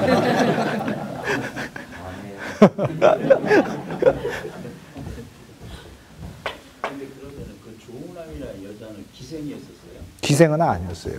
네, 기생이라고 보기는 어려워요. 기생 막 직접 들어가서 술 따르고 이런 그런 걸 하지는 않았어요. 전체 여자들의 그러니까 여기 기생만 있는 게 아니에요. 요리하는 많은 여인들이 있고 그러니까 그냥 이 우리가 생각한 조선시대 그런 기생집은 다른 곳이 있어요. 안순환이가 열은 명월관은 단순한 기생집이 아니라 요리집이에요. 요리집. 그러니까 궁중요리를 먹고 마시는 회합의 장소예요. 저기에서는 회감연도 많이 하고 전체 회의도 많이 저기서 장로교 총회도 열려요. 장로교 총회 큰 장로교 목회자들 뭐 100여 명씩 모여서 그냥 식사도 하고 그래요. 그런 사진도 있어요. 그게. 그러니까 우리가 생각하는 그런 게 아니에요. 이렇게. 요즘식으로 하면 뭐 장로교 총회 강남에 있는 어떤 룸사롱 전체 빌려가지고 그 사람들 그런 게 아니라고 그게. 전혀. 태화는 한 중심이. 이 독립선언을 이제 하고 나니까 이거 길게 얘기할 수는 없고 독립선언을 하고 나니까는 이제 난리가 났어요. 그래서 스스로 가서 나 잡아넣어라. 학생들 잡아넣지 말고 우리를 잡아놔. 그래서 33명 중에 1명 빼고 32명이 전부 다 투옥돼요. 거기 참석 안 한 사람조차도 이름 올렸기 때문에 투옥되고 다 투옥돼요. 길선주 목사는 투옥 안 됐다 그러는데 길선주 목사 아들이 투옥돼서 2년 동안 투옥당해가지고 죽어요. 그 아들이. 그리고 다른 목회자들도 다 신석구 목사 2년 동안 투옥되고 투옥된 사람들 중에 이름 올렸던 목사들은 교회에서 거의 쫓겨나다시피 돼요. 일본이 그 안에 교인들을 부추겨가지고 정치 목사라고 해서 다 내려오게 해가지고 쫓겨나게 하고 목회 제대로 못한다고요. 다. 실제 변절한 사람은 5명에 불과하고 친일 임명 사전에 등재된 사람. 나머지 사람들은 변절이라고 할 수가 없어요. 변절이라고. 그냥 혼자서는 독립운동을 할 수 없는 환경이었기 때문에 그렇게 얘기를 못해요. 그리고 저 때문에 이제 이완용에는 굉장히 큰 곤란을 겪게 돼요. 안순환도 그렇고. 그 이완용이가 이제 야, 이대로 있다가는 저기에서 또 계속해서 무슨 일이 벌어질 수도 있겠다 해서 저 집을 내놓습니다. 저 집을 내놓았는데 안 사요, 사람들이. 이완용의 집을 누가 살려고 하겠어요, 저기요. 그리고 대지도 크고 그러는데. 그런데 감리교 선교부가 사요. 미국의 남감리교 선교부가 사요. 마이어스라는 선교사가 사요. 그래서 감리교 선교부 땅이 됩니다. 땅이 되면서 저기에서부터 소위 교육을 시키기 시작해요. 직업교육도 시키고 성경 공부도 시키고 그러면서 이름을 옛날에 그대로 내려왔던 조선의 이름을 씁니다. 태화관이라고 다시 명월관에서 태화관으로 바뀌어요. 그래서 태화관이라고 쓰면서부터 이 태화관이 태화복지재단의 이 기본 모체가 되는 거예요. 오늘날 내려오는 태화복지재단에 감리교 선교부에서 사가지고 합니다. 안순환은 그래서 저기서부터 나와가지고 명동으로 옮겨가지고 식도원이라고 해서 또 다른 이제 요리집을 계속해서 내려가는 거예요. 그래서 셰프 문화를 궁중 요리 문화를 이렇게 해서 내려가는 거예요. 그래서 로마서 1장을 조금 보도록 하겠습니다.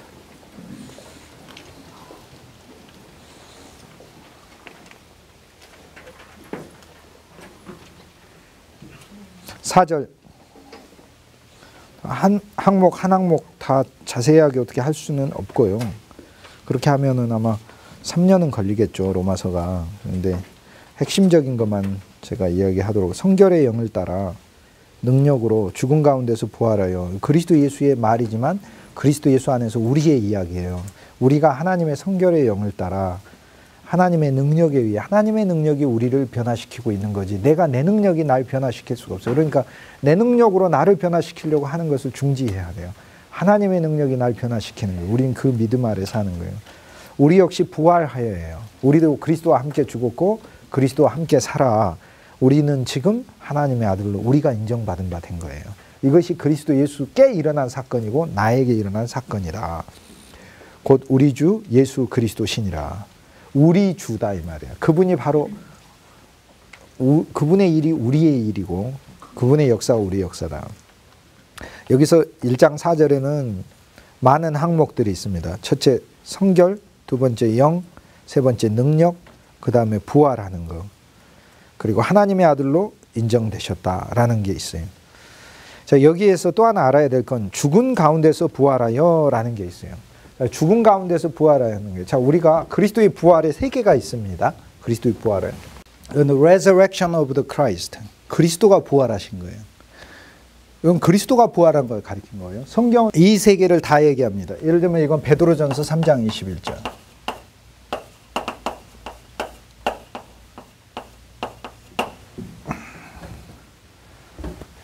이거는 마태복음 17장 9절.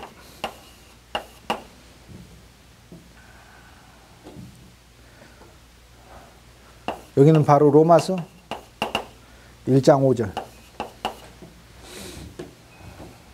1장 4절이죠. 그렇죠. 그리스도의 부활은 예수님이 부활한 걸 말하고요.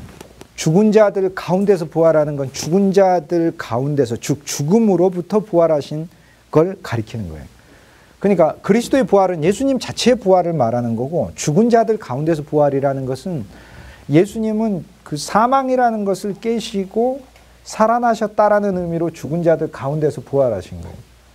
그런데 죽은 자들의 부활이라는 것은 뭐냐면 죽은 자들이 그리스도께서는 죽은 자들의 부활을 하셨으니 라고 얘기한 거예요. 예수님 혼자 사신 게 아니고 많은 자들을 죽음에서 생명으로 일으키시면서 살아나신 것을 가리켜요.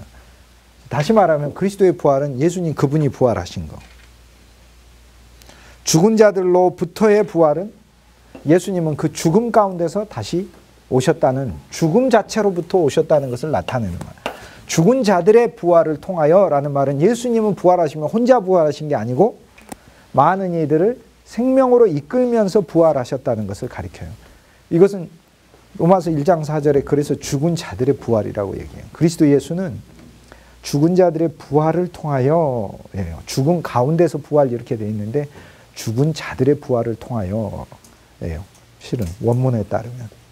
그러니까 죽은 가운데서 혼자 부활하셨다는 것이 아니라 예수님은 살아나실 때 많은 자들을 부활 안으로 이끄셨다는 의미예요. 그것을 통하여 하나님의 아들로 인정되셨다. 자, 우리가 하나님의 아들로 예수님이 인정되신 건 혼자서 죽었다 살아났다는 의미가 아니라 그분이 성결의 영에 따라 능력으로 혼자가 아니라 많은 사람들을 죽음 가운데서 살아나게 하셨다라는 얘기고, 5절에 우리가 그리스도로 말미암아 은혜와 사도의 직분을 받았다. 그리스도로 말미암아 은혜와 사도의 직분을 받았고 그의 이름을 위하여 모든 이방인 중에서 믿어 순종케 된다. 그리스도의 이름을 위하여 우리는 믿게 된 거죠. 우리의 믿음의 목적은 그리스도의 이름을 위한 거예요. 그리스도의 이름. 내 자신의 행복이나 기쁨을 위한 게 아니라 그의 이름을 위하여 믿는 겁니다. 우리가 그리스도를 통하여 은혜와 사도의 직분을 받았는데, 은혜는 뭐냐면 사실 4절까지 나와 있는 것이 은혜예요. 우리가 그리스도와 함께 다윗의 씨로 이 그리스도가 우리 안에 왔고, 4절에 성결의 영으로 죽음 가운데서 주와 함께 부활한 게 우리의 은혜예요. 능력으로 하나님의 아들로 우리도 그리스도와 안에서 인정된 게 이게 은혜인 거죠. 그러니까 5절에 있는 은혜는 4절에 있는 걸 가리키고, 은혜를 받고 또 사도의 직분도 받았어요. 우리가 동시에. 이것은 바로 우리의 존재가 죄 용서받은 존재로서만 사는 삶이 아니라 우리가 이제 그리스도를 대리하고 그리스도를 대표하는 삶을 사는 것 자체가 하나님의 놀라운 복음이에요. 이제 더 이상 나는 나 자신을 살지 않는 거예요. 그리스도를 대표하고 사는 것이죠. 이것이 바로 사도의 직분인 거예요. 우리는 그리스도와 함께 죽은 자들의 부활, 이것을 가졌기에, 예수님 혼자 부활하신 게 아니라 예수님이 부활하실 때 우리도 함께 부활하였기에 이제는 성경의 언어로, 바울의 언어로 이야기해서 이제는 내 자신이 사는 게 아니고 내 안에 그리스도가 사심으로 그리스도의 사도의 직분을 감당하는 것이다. 그러므로 나의 모든 것이 그리스도 안에서 종결되고 그리스도 그분께 속한 모든 것을 주는 것이 은혜고, 이 은혜를 통하여 그분이 하시는 바는 나를 통해 그리스도를 사시는 것이다. 나의 모든 환경에서 나는 그리스도로 사람들에게 나타나는 것이다. 내 노력이 아니라 그분이 하실 것이다 라는 믿음 안에 산다. 이것이 정말로 놀라운 사도의 직분이다. 6절에 너희도 그들 중에 있어 예수 그리스도의 것이므로, 복음은 우리가 그리스도 예수의 것이 되는 것이 복음이죠. 부르심을 입은 자니라. 이제는 그리스도의 소유로 부르심을 받았죠. 7절에 로마에 있어 하나님의 사랑하심을 입고 성도로 부르심을 입은 모든 자에게 하나님 우리 아버지 주 예수 그리스도로 쫓아 은혜와 평강이 있기를 원하노라. 자, 7절에서 우리가 알 수 있는 바는 이제 우리는 로마에 있는 성도들이에요.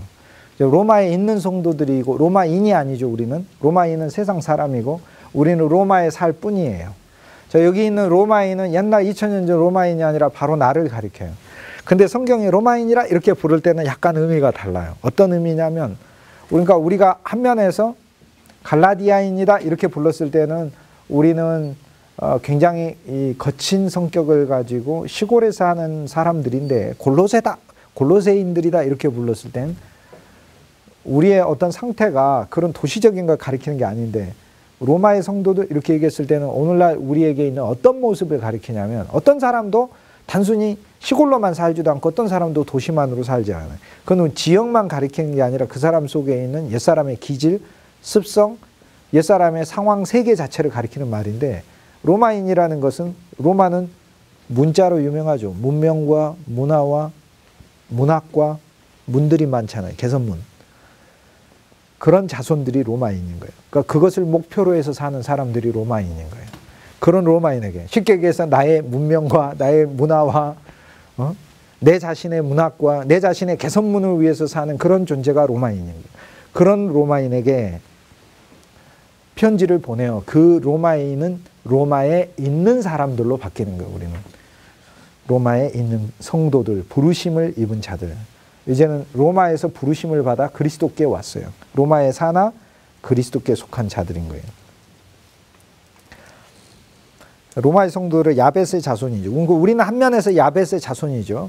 로마에는 실용적이고 자기 이득을 추구하는 자들이니까 결국에 바울이 로마에 있는 사람들에게 이렇게 얘기를 할 때는 우리 옛사람의 어떠한 면을 가리키는지 알겠죠. 우리가 세상의 이득과 권력과 부와 명예를 추구하는 로마인이라는 걸 말하는데 그리스도 안에서 우리는 로마에 있는 사람들이 된 것이다 라는 뜻입니다. 8절에 내가 그리스도 예수로 말미암아 너희 모든 사람을 인하여 내 하나님께 감사함은 너희 믿음이 온 세상에 전파됨이로다. 우리는 8절에서 바울에게 배울 수 있는 바가 참 많아요. 첫째, 이 말씀 안에서는 예수 그리스도를 통하여 감사해요. 우리는 감사가 그리스도를 통해서 감사해야 해요. 모든 감사를. 모든 감사는 그리스도를 통한 감사해야 돼요. 그리스도로 비추어 보고 감사해야 돼요. 그리스도로 비추어 보고. 그러니까 고난도 지금 고난을 그리스도로 비추어 보고 우리가 그 다음에 보면은 우리는 그리스도로 비추는 게 우리 힘으로 비추는 거니까 감사할 수 있게 돼요. 그리고 바울이 여기서 그리스도를 통하여 모든 사람을 인해 감사하게 돼요. 그들 중에 어찌 예를 들어 우리는 환상 속에 잘못하면 빠질 수 있어요. 모든 사람을 인해 바울이 감사한다는 얘기는 모든 사람이 성숙하고 모든 사람이 성장해 있고 모든 사람이 다 칭찬받을 만하기 때문에 바울이 그러한가 보다 이렇게 이런 말을 하나 보다 이렇게 생각할 수 있는데 그런 교회는 없어요. 온 세상에. 그리스도를 통하여 보았더니 감사한다 그 말이죠. 예를 들어 우리 자녀들은 보면은 옛 아담을 통해서 보면 큰일 날 것 같아요. 저 속에 있는 옛 아담이 분출하면은 뭐가 될지 모르겠어요. 근데 그리스도를 통하여 우리의 자녀들을 보면 평강과 기쁨이 와요. 그리스도 안에 사로잡힐 것이고 그리스도가 사용하실 것이고 그리스도의 빛이 나타날 것이고 우리 성도들도 마찬가지인 거예요. 옛사람 아담으로 보면 저 인간이 도대체 말썽이나 안 부리면 다행이지 이렇게 되는 거예요. 그리스도를 통하여 보면 감사가 나와요. 그러니까 바울이 여기서 8절에서 말하고자 하는 바가 그거예요. 그런데 감사의 실제성이 나와요. 너희 믿음이 온 세상에 전파됨이로다. 그래서 바울은 우리가 복음을 받은 거에 대하여 감사해요. 우리도 이 바울의 영을 취해야 돼요. 우리는 설교하면서 저 사람이 헌금 많이 가져왔나 안 가져왔나 많은 경우에 있어서 우리의 눈들이 자꾸 저 자신은 물질적이고 세상적인 요소들로 가고 그리고 사람들을 볼 때도 저 사람이 인격이 얼마인지 저 사람이 기본적으로 가지고 있는 사회적인 재능과 이 위치가 어떤 것인지 이런 기준들로 사람들을 보려고 하는 습성들이 있죠. 그런데 여기서 바울이 기본적으로 감사하는 것은 복음을 받은 거에 감사하잖아요. 그러니까 우리는 모든 사람들을 향하여 그들 속에 그리스도가 들어갈 수 있게 되는 것 자체에 대하여 감사하는 마음을 가져야 돼요. 여러분이 하나님의 말씀을 구역 예배에서든지 아니면 강단에서든지 전할 때 야, 이 사람들이 복음을 받을 수 있게 됐다는 사실 자체만으로도 감사해야 돼요. 뭔가를 막 많이 하고 안 하고를 떠나서 복음이 그들 안에 있다는 사실만으로 감사하는 것이죠. 이것이 이제 바울의 영에서 우리가 배울 수 있는 점입니다. 또 하나는 바울은 여기서 대제사장 우림과 둠밈을 사용하는데 대제사장의 걸 알 수 있어요. 제가 우림과 둠밈을 사용하는 법을 가르쳐 드릴게요. 제사장과 대제사장은 달라요. 구약의 제사장은 고운 베옷으로 된 것만 입었고 대제사장은 청색, 홍색, 자색, 금색으로 된 에봇을 짜가지고 앞에다가 걸쳤어요. 앞치마 같은 거예요. 에봇을. 청색, 홍색, 자색, 자주색, 고운 배실이 거기다 황금으로까지 짜가지고 했으니까 얼마나 멋있겠습니까? 그죠? 에봇을 입고 앞에다는 판결 흉패라고 하는 또 다른 패를 붙였어요. 이 판결 흉패는 12개의 보석이 있어요. 12개의 보석. 이 12개의 보석에는 이스라엘의 12지파 이름을 새겼어요. 자, 대제사장은 히브리서에 의하면 그리스도라는 사실을 알 수 있고 그리스도의 가슴에 12보석이 있다는 것은 오늘날 우리 살아계신 우리 주 예수 그리스도 대제사장으로 그분 가슴에 우리의 이름이 있다는 사실을 가르쳐주는 거예요. 구약은 그걸 얘기를 해주는 거예요. 그래서 그분이 우리를 늘 보고 계시는 거예요. 그분 가슴에 우리가 있는 거예요. 우리가 얼마나 감사해요. 그런데 대제사장의 구약에 판결 흉패 12보석을 놔두고 우림과 둠밈이라는 또 다른 두 개의 기구가 하나가 있어요. 우림하고 둠밈을 이렇게 만들어서 이것을 안에 흉패 안에 넣어두는 거예요. 12지파의 이름에는 히브리어 22개 글자 중에서 18개가 새겨져 있고, 그러니까 나머지 4글자는 어디 있냐면 둠밈이라는 데 새기라고 그랬어요. 그래서 둠밈에 4글자가 새겨져 있어요. 그래서 우림을 가지고 있고 둠밈을 가지고 있는데 대제사장이 어떻게 읽어내느냐. 자, 이런 식으로 읽어내요. 자, 이스라엘이 전투를 했어요. 모든 노략물은 하나님께서 불태우거나 다 바치라고 했는데 누군가가 숨겼네. 그럼 어떻게 발견해내죠? 대제사장이 앞에 12지파의 이름이 있잖아요. 우림은 빛이라는 뜻이라면 우르, 빛이라, 라이트, 빛이라는 뜻이에요. 그러니까 돋보기 같은 거예요. 이것을 비춰요. 비추면 어떤 글자는 흐리고 어떤 글자는 밝고 그래요. 이것은 안 좋은 것을 발견해야 되는 거니까 밝은 글자를 비추겠어요? 어두운 글자를 찾아내겠어요? 어두운 글자. 그렇죠. 어두운 글자를 찾아내고 그 글자는 지파에 해당되니까 그 지파 사람이에요. 그런데 그 지파의 어떤 가문인지는 무엇으로 알아내냐? 나머지 둠밈은 주사위 같은 거예요. 이것을 던지면 어떤 글자가 나요. 그 글자에 속한 그 가문이 바로 이것을 숨긴 거예요.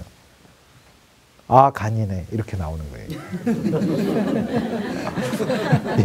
이해가 가십니까? 이제 이것이 우림과 둠밈을 사용하는 방법이다.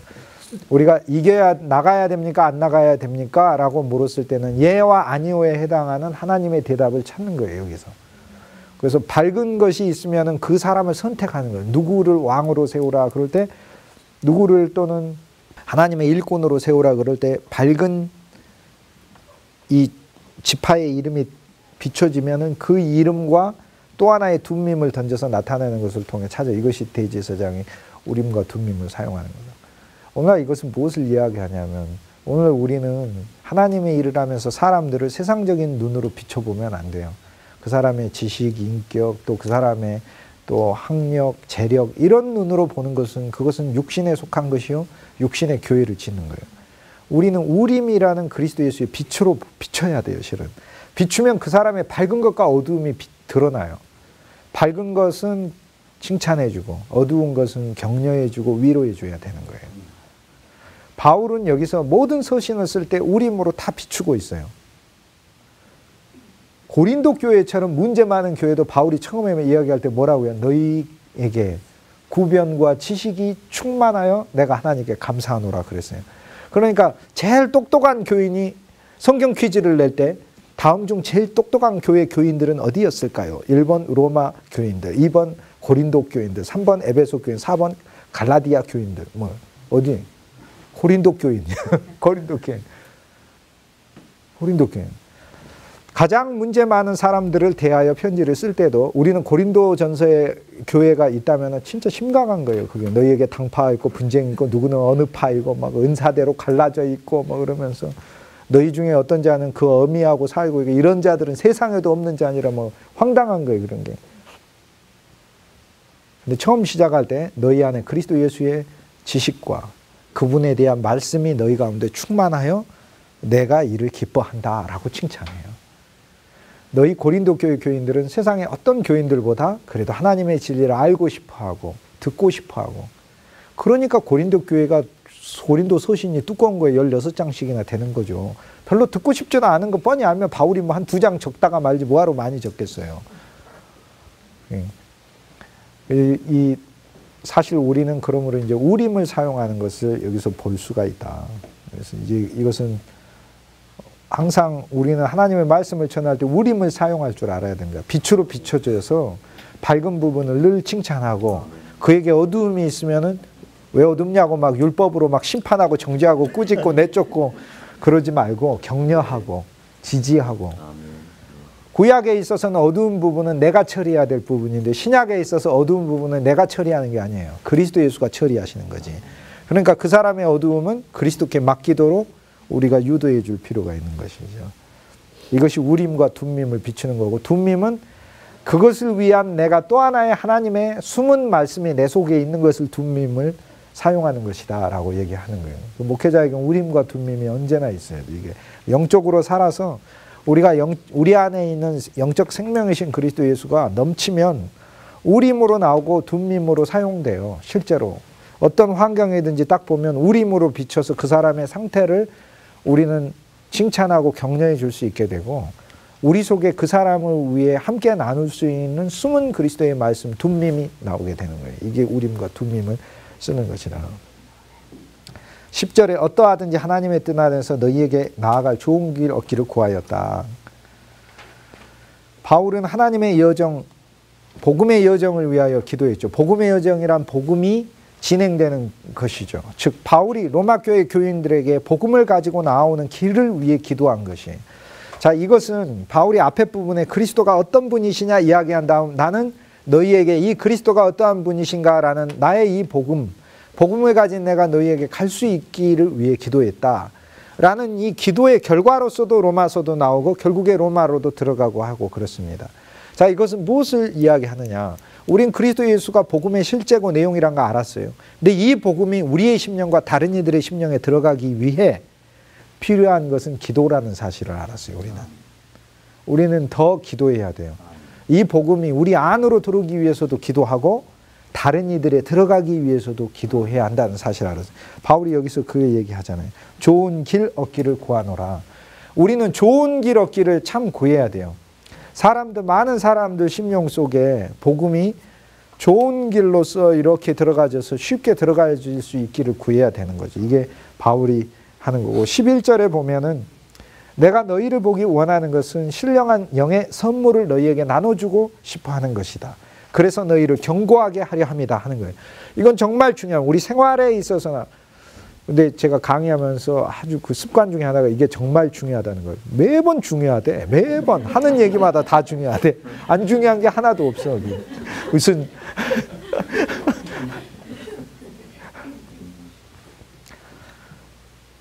신령한 은사, 쉬운 말로 하면 영의 선물들이죠. 영의 선물들은 영이 맺게 하는 선물이니까 영 안에 있는 선물들, 은사일 수도 있고 기쁨일 수도 있고 평강일 수도 있고 넘치는 사랑일 수도 있고 이것들이 내 안에 넘쳐나는 거예요. 그러니까 바울이 이 사람들을 만나서 해주고 싶은 게 뭐예요? 내 안에 넘치는 기쁨이 있는데 이 영의 선물을 너한테 주고 싶다. 지금 그 얘기하고 있는 거예요. 내 안에 넘치는 그리스도 예수의 평강이 있는데 내가 이것을 당신들에게 주고 싶다. 그래서 내가 너희를 보기를 원한다. 라는 거예요. 그래서 주어서 너희를 견고하게 하려는 것이다. 라는 거예요. 우린 주일날 교회 옵니다. 교회 오는데 사실 상한 마음, 찢긴 마음, 주님 이 시간 위로를 받으러 왔습니다. 위로해 주세요. 참 은혜스럽고 좋은 기도인데요. 사실 초급의 기도예요. 미리 넘쳐서 와야 돼요. 그리스도의 기쁨이. 그래서 뭐하러 와야 되냐면 나누어 주어 상대를 견고하게 하기 위해서 와야 돼요. 이게 복음의 승리예요. 이게 사실상 복음의 승리. 그래서 주일날 교회 갈 때 굉장히 기뻐해야 돼요. 저는 되게 기뻐해요. 대부분의 경우에 안 기쁜 날이 없어요. 사실은 다 기쁜데 어느 날도 빠짐없이 기쁘다고 하면 교만하다고 할까 봐 그냥 제가 대충 기쁘다고 하는 거예요. 정말 기뻐요. 근데 제 마음속에 견고하게 넘치는 믿음과 기쁨과 평강을 정말 함께 나누고 싶은 거예요. 그러기 위해서 가는 거예요. 염려와 근심 가운데 있다가 위로만 받는 차원으로 가는 게 아니에요. 그럼 목회자도 설교를 할 때 뭐 어떻게 해야 되나요? 자기 안에 흘러 넘치는 기쁨이 있어서 기쁨을 주는 거지. 설교단이 마치 인간의 모든 철학적 고민을 하는 자리로 생각하고 있으면서 심각한 자리. 그리스도의 진정한 로마서에서 이야기하는 복음은 우리 안에 하나님의 영의 선물들이 넘쳐 이것이 견고케 되게 만드는 복음이에요. 그 정도로 놀라운 복음이에요. 이거를 바울이 말하고 하는 것이다. 근데 12절에 보면 뭐라고 얘기해? 이는 곧 내가 너희 가운데서 너희와 나의 믿음을 인하여 피차 안위함을 얻으려 함이라. 영적 선물을 받아 그들을 견고케 하고 그 다음 바울이 여기서 하나 얻고자 하는 바울이 로마에 그렇게 오고자 했던 이유가 뭐냐면 로마 사람들이 신앙이 약해서 내가 이들의 신앙을 견고하게 한다. 예, 맞아요. 그것이 하나의 목적이에요. 그런데 여기에 바울의 또 하나의 숨은 의도가 하나 있다는 걸 알고 있어요. 뭐냐 하면 너희와 나의 믿음을 인하여 피차. 그러니까 너희의 믿음이 견고해져야 결국에는 나의 믿음도 견고해진다. 바울이 그 얘기를 하고요. 그래서 이것을 뭐라고 부르냐면 성도의 교통이라고 부르는 거예요. 성도의 교통. 성도의 교통은 성도 안에 살아있는 그리스도 예수의 믿음과 소망과 사랑과 기쁨과 평강과 그리스도의 영과 생명을 상호간에 나누는 것을 성도의 교통이라고 부른다.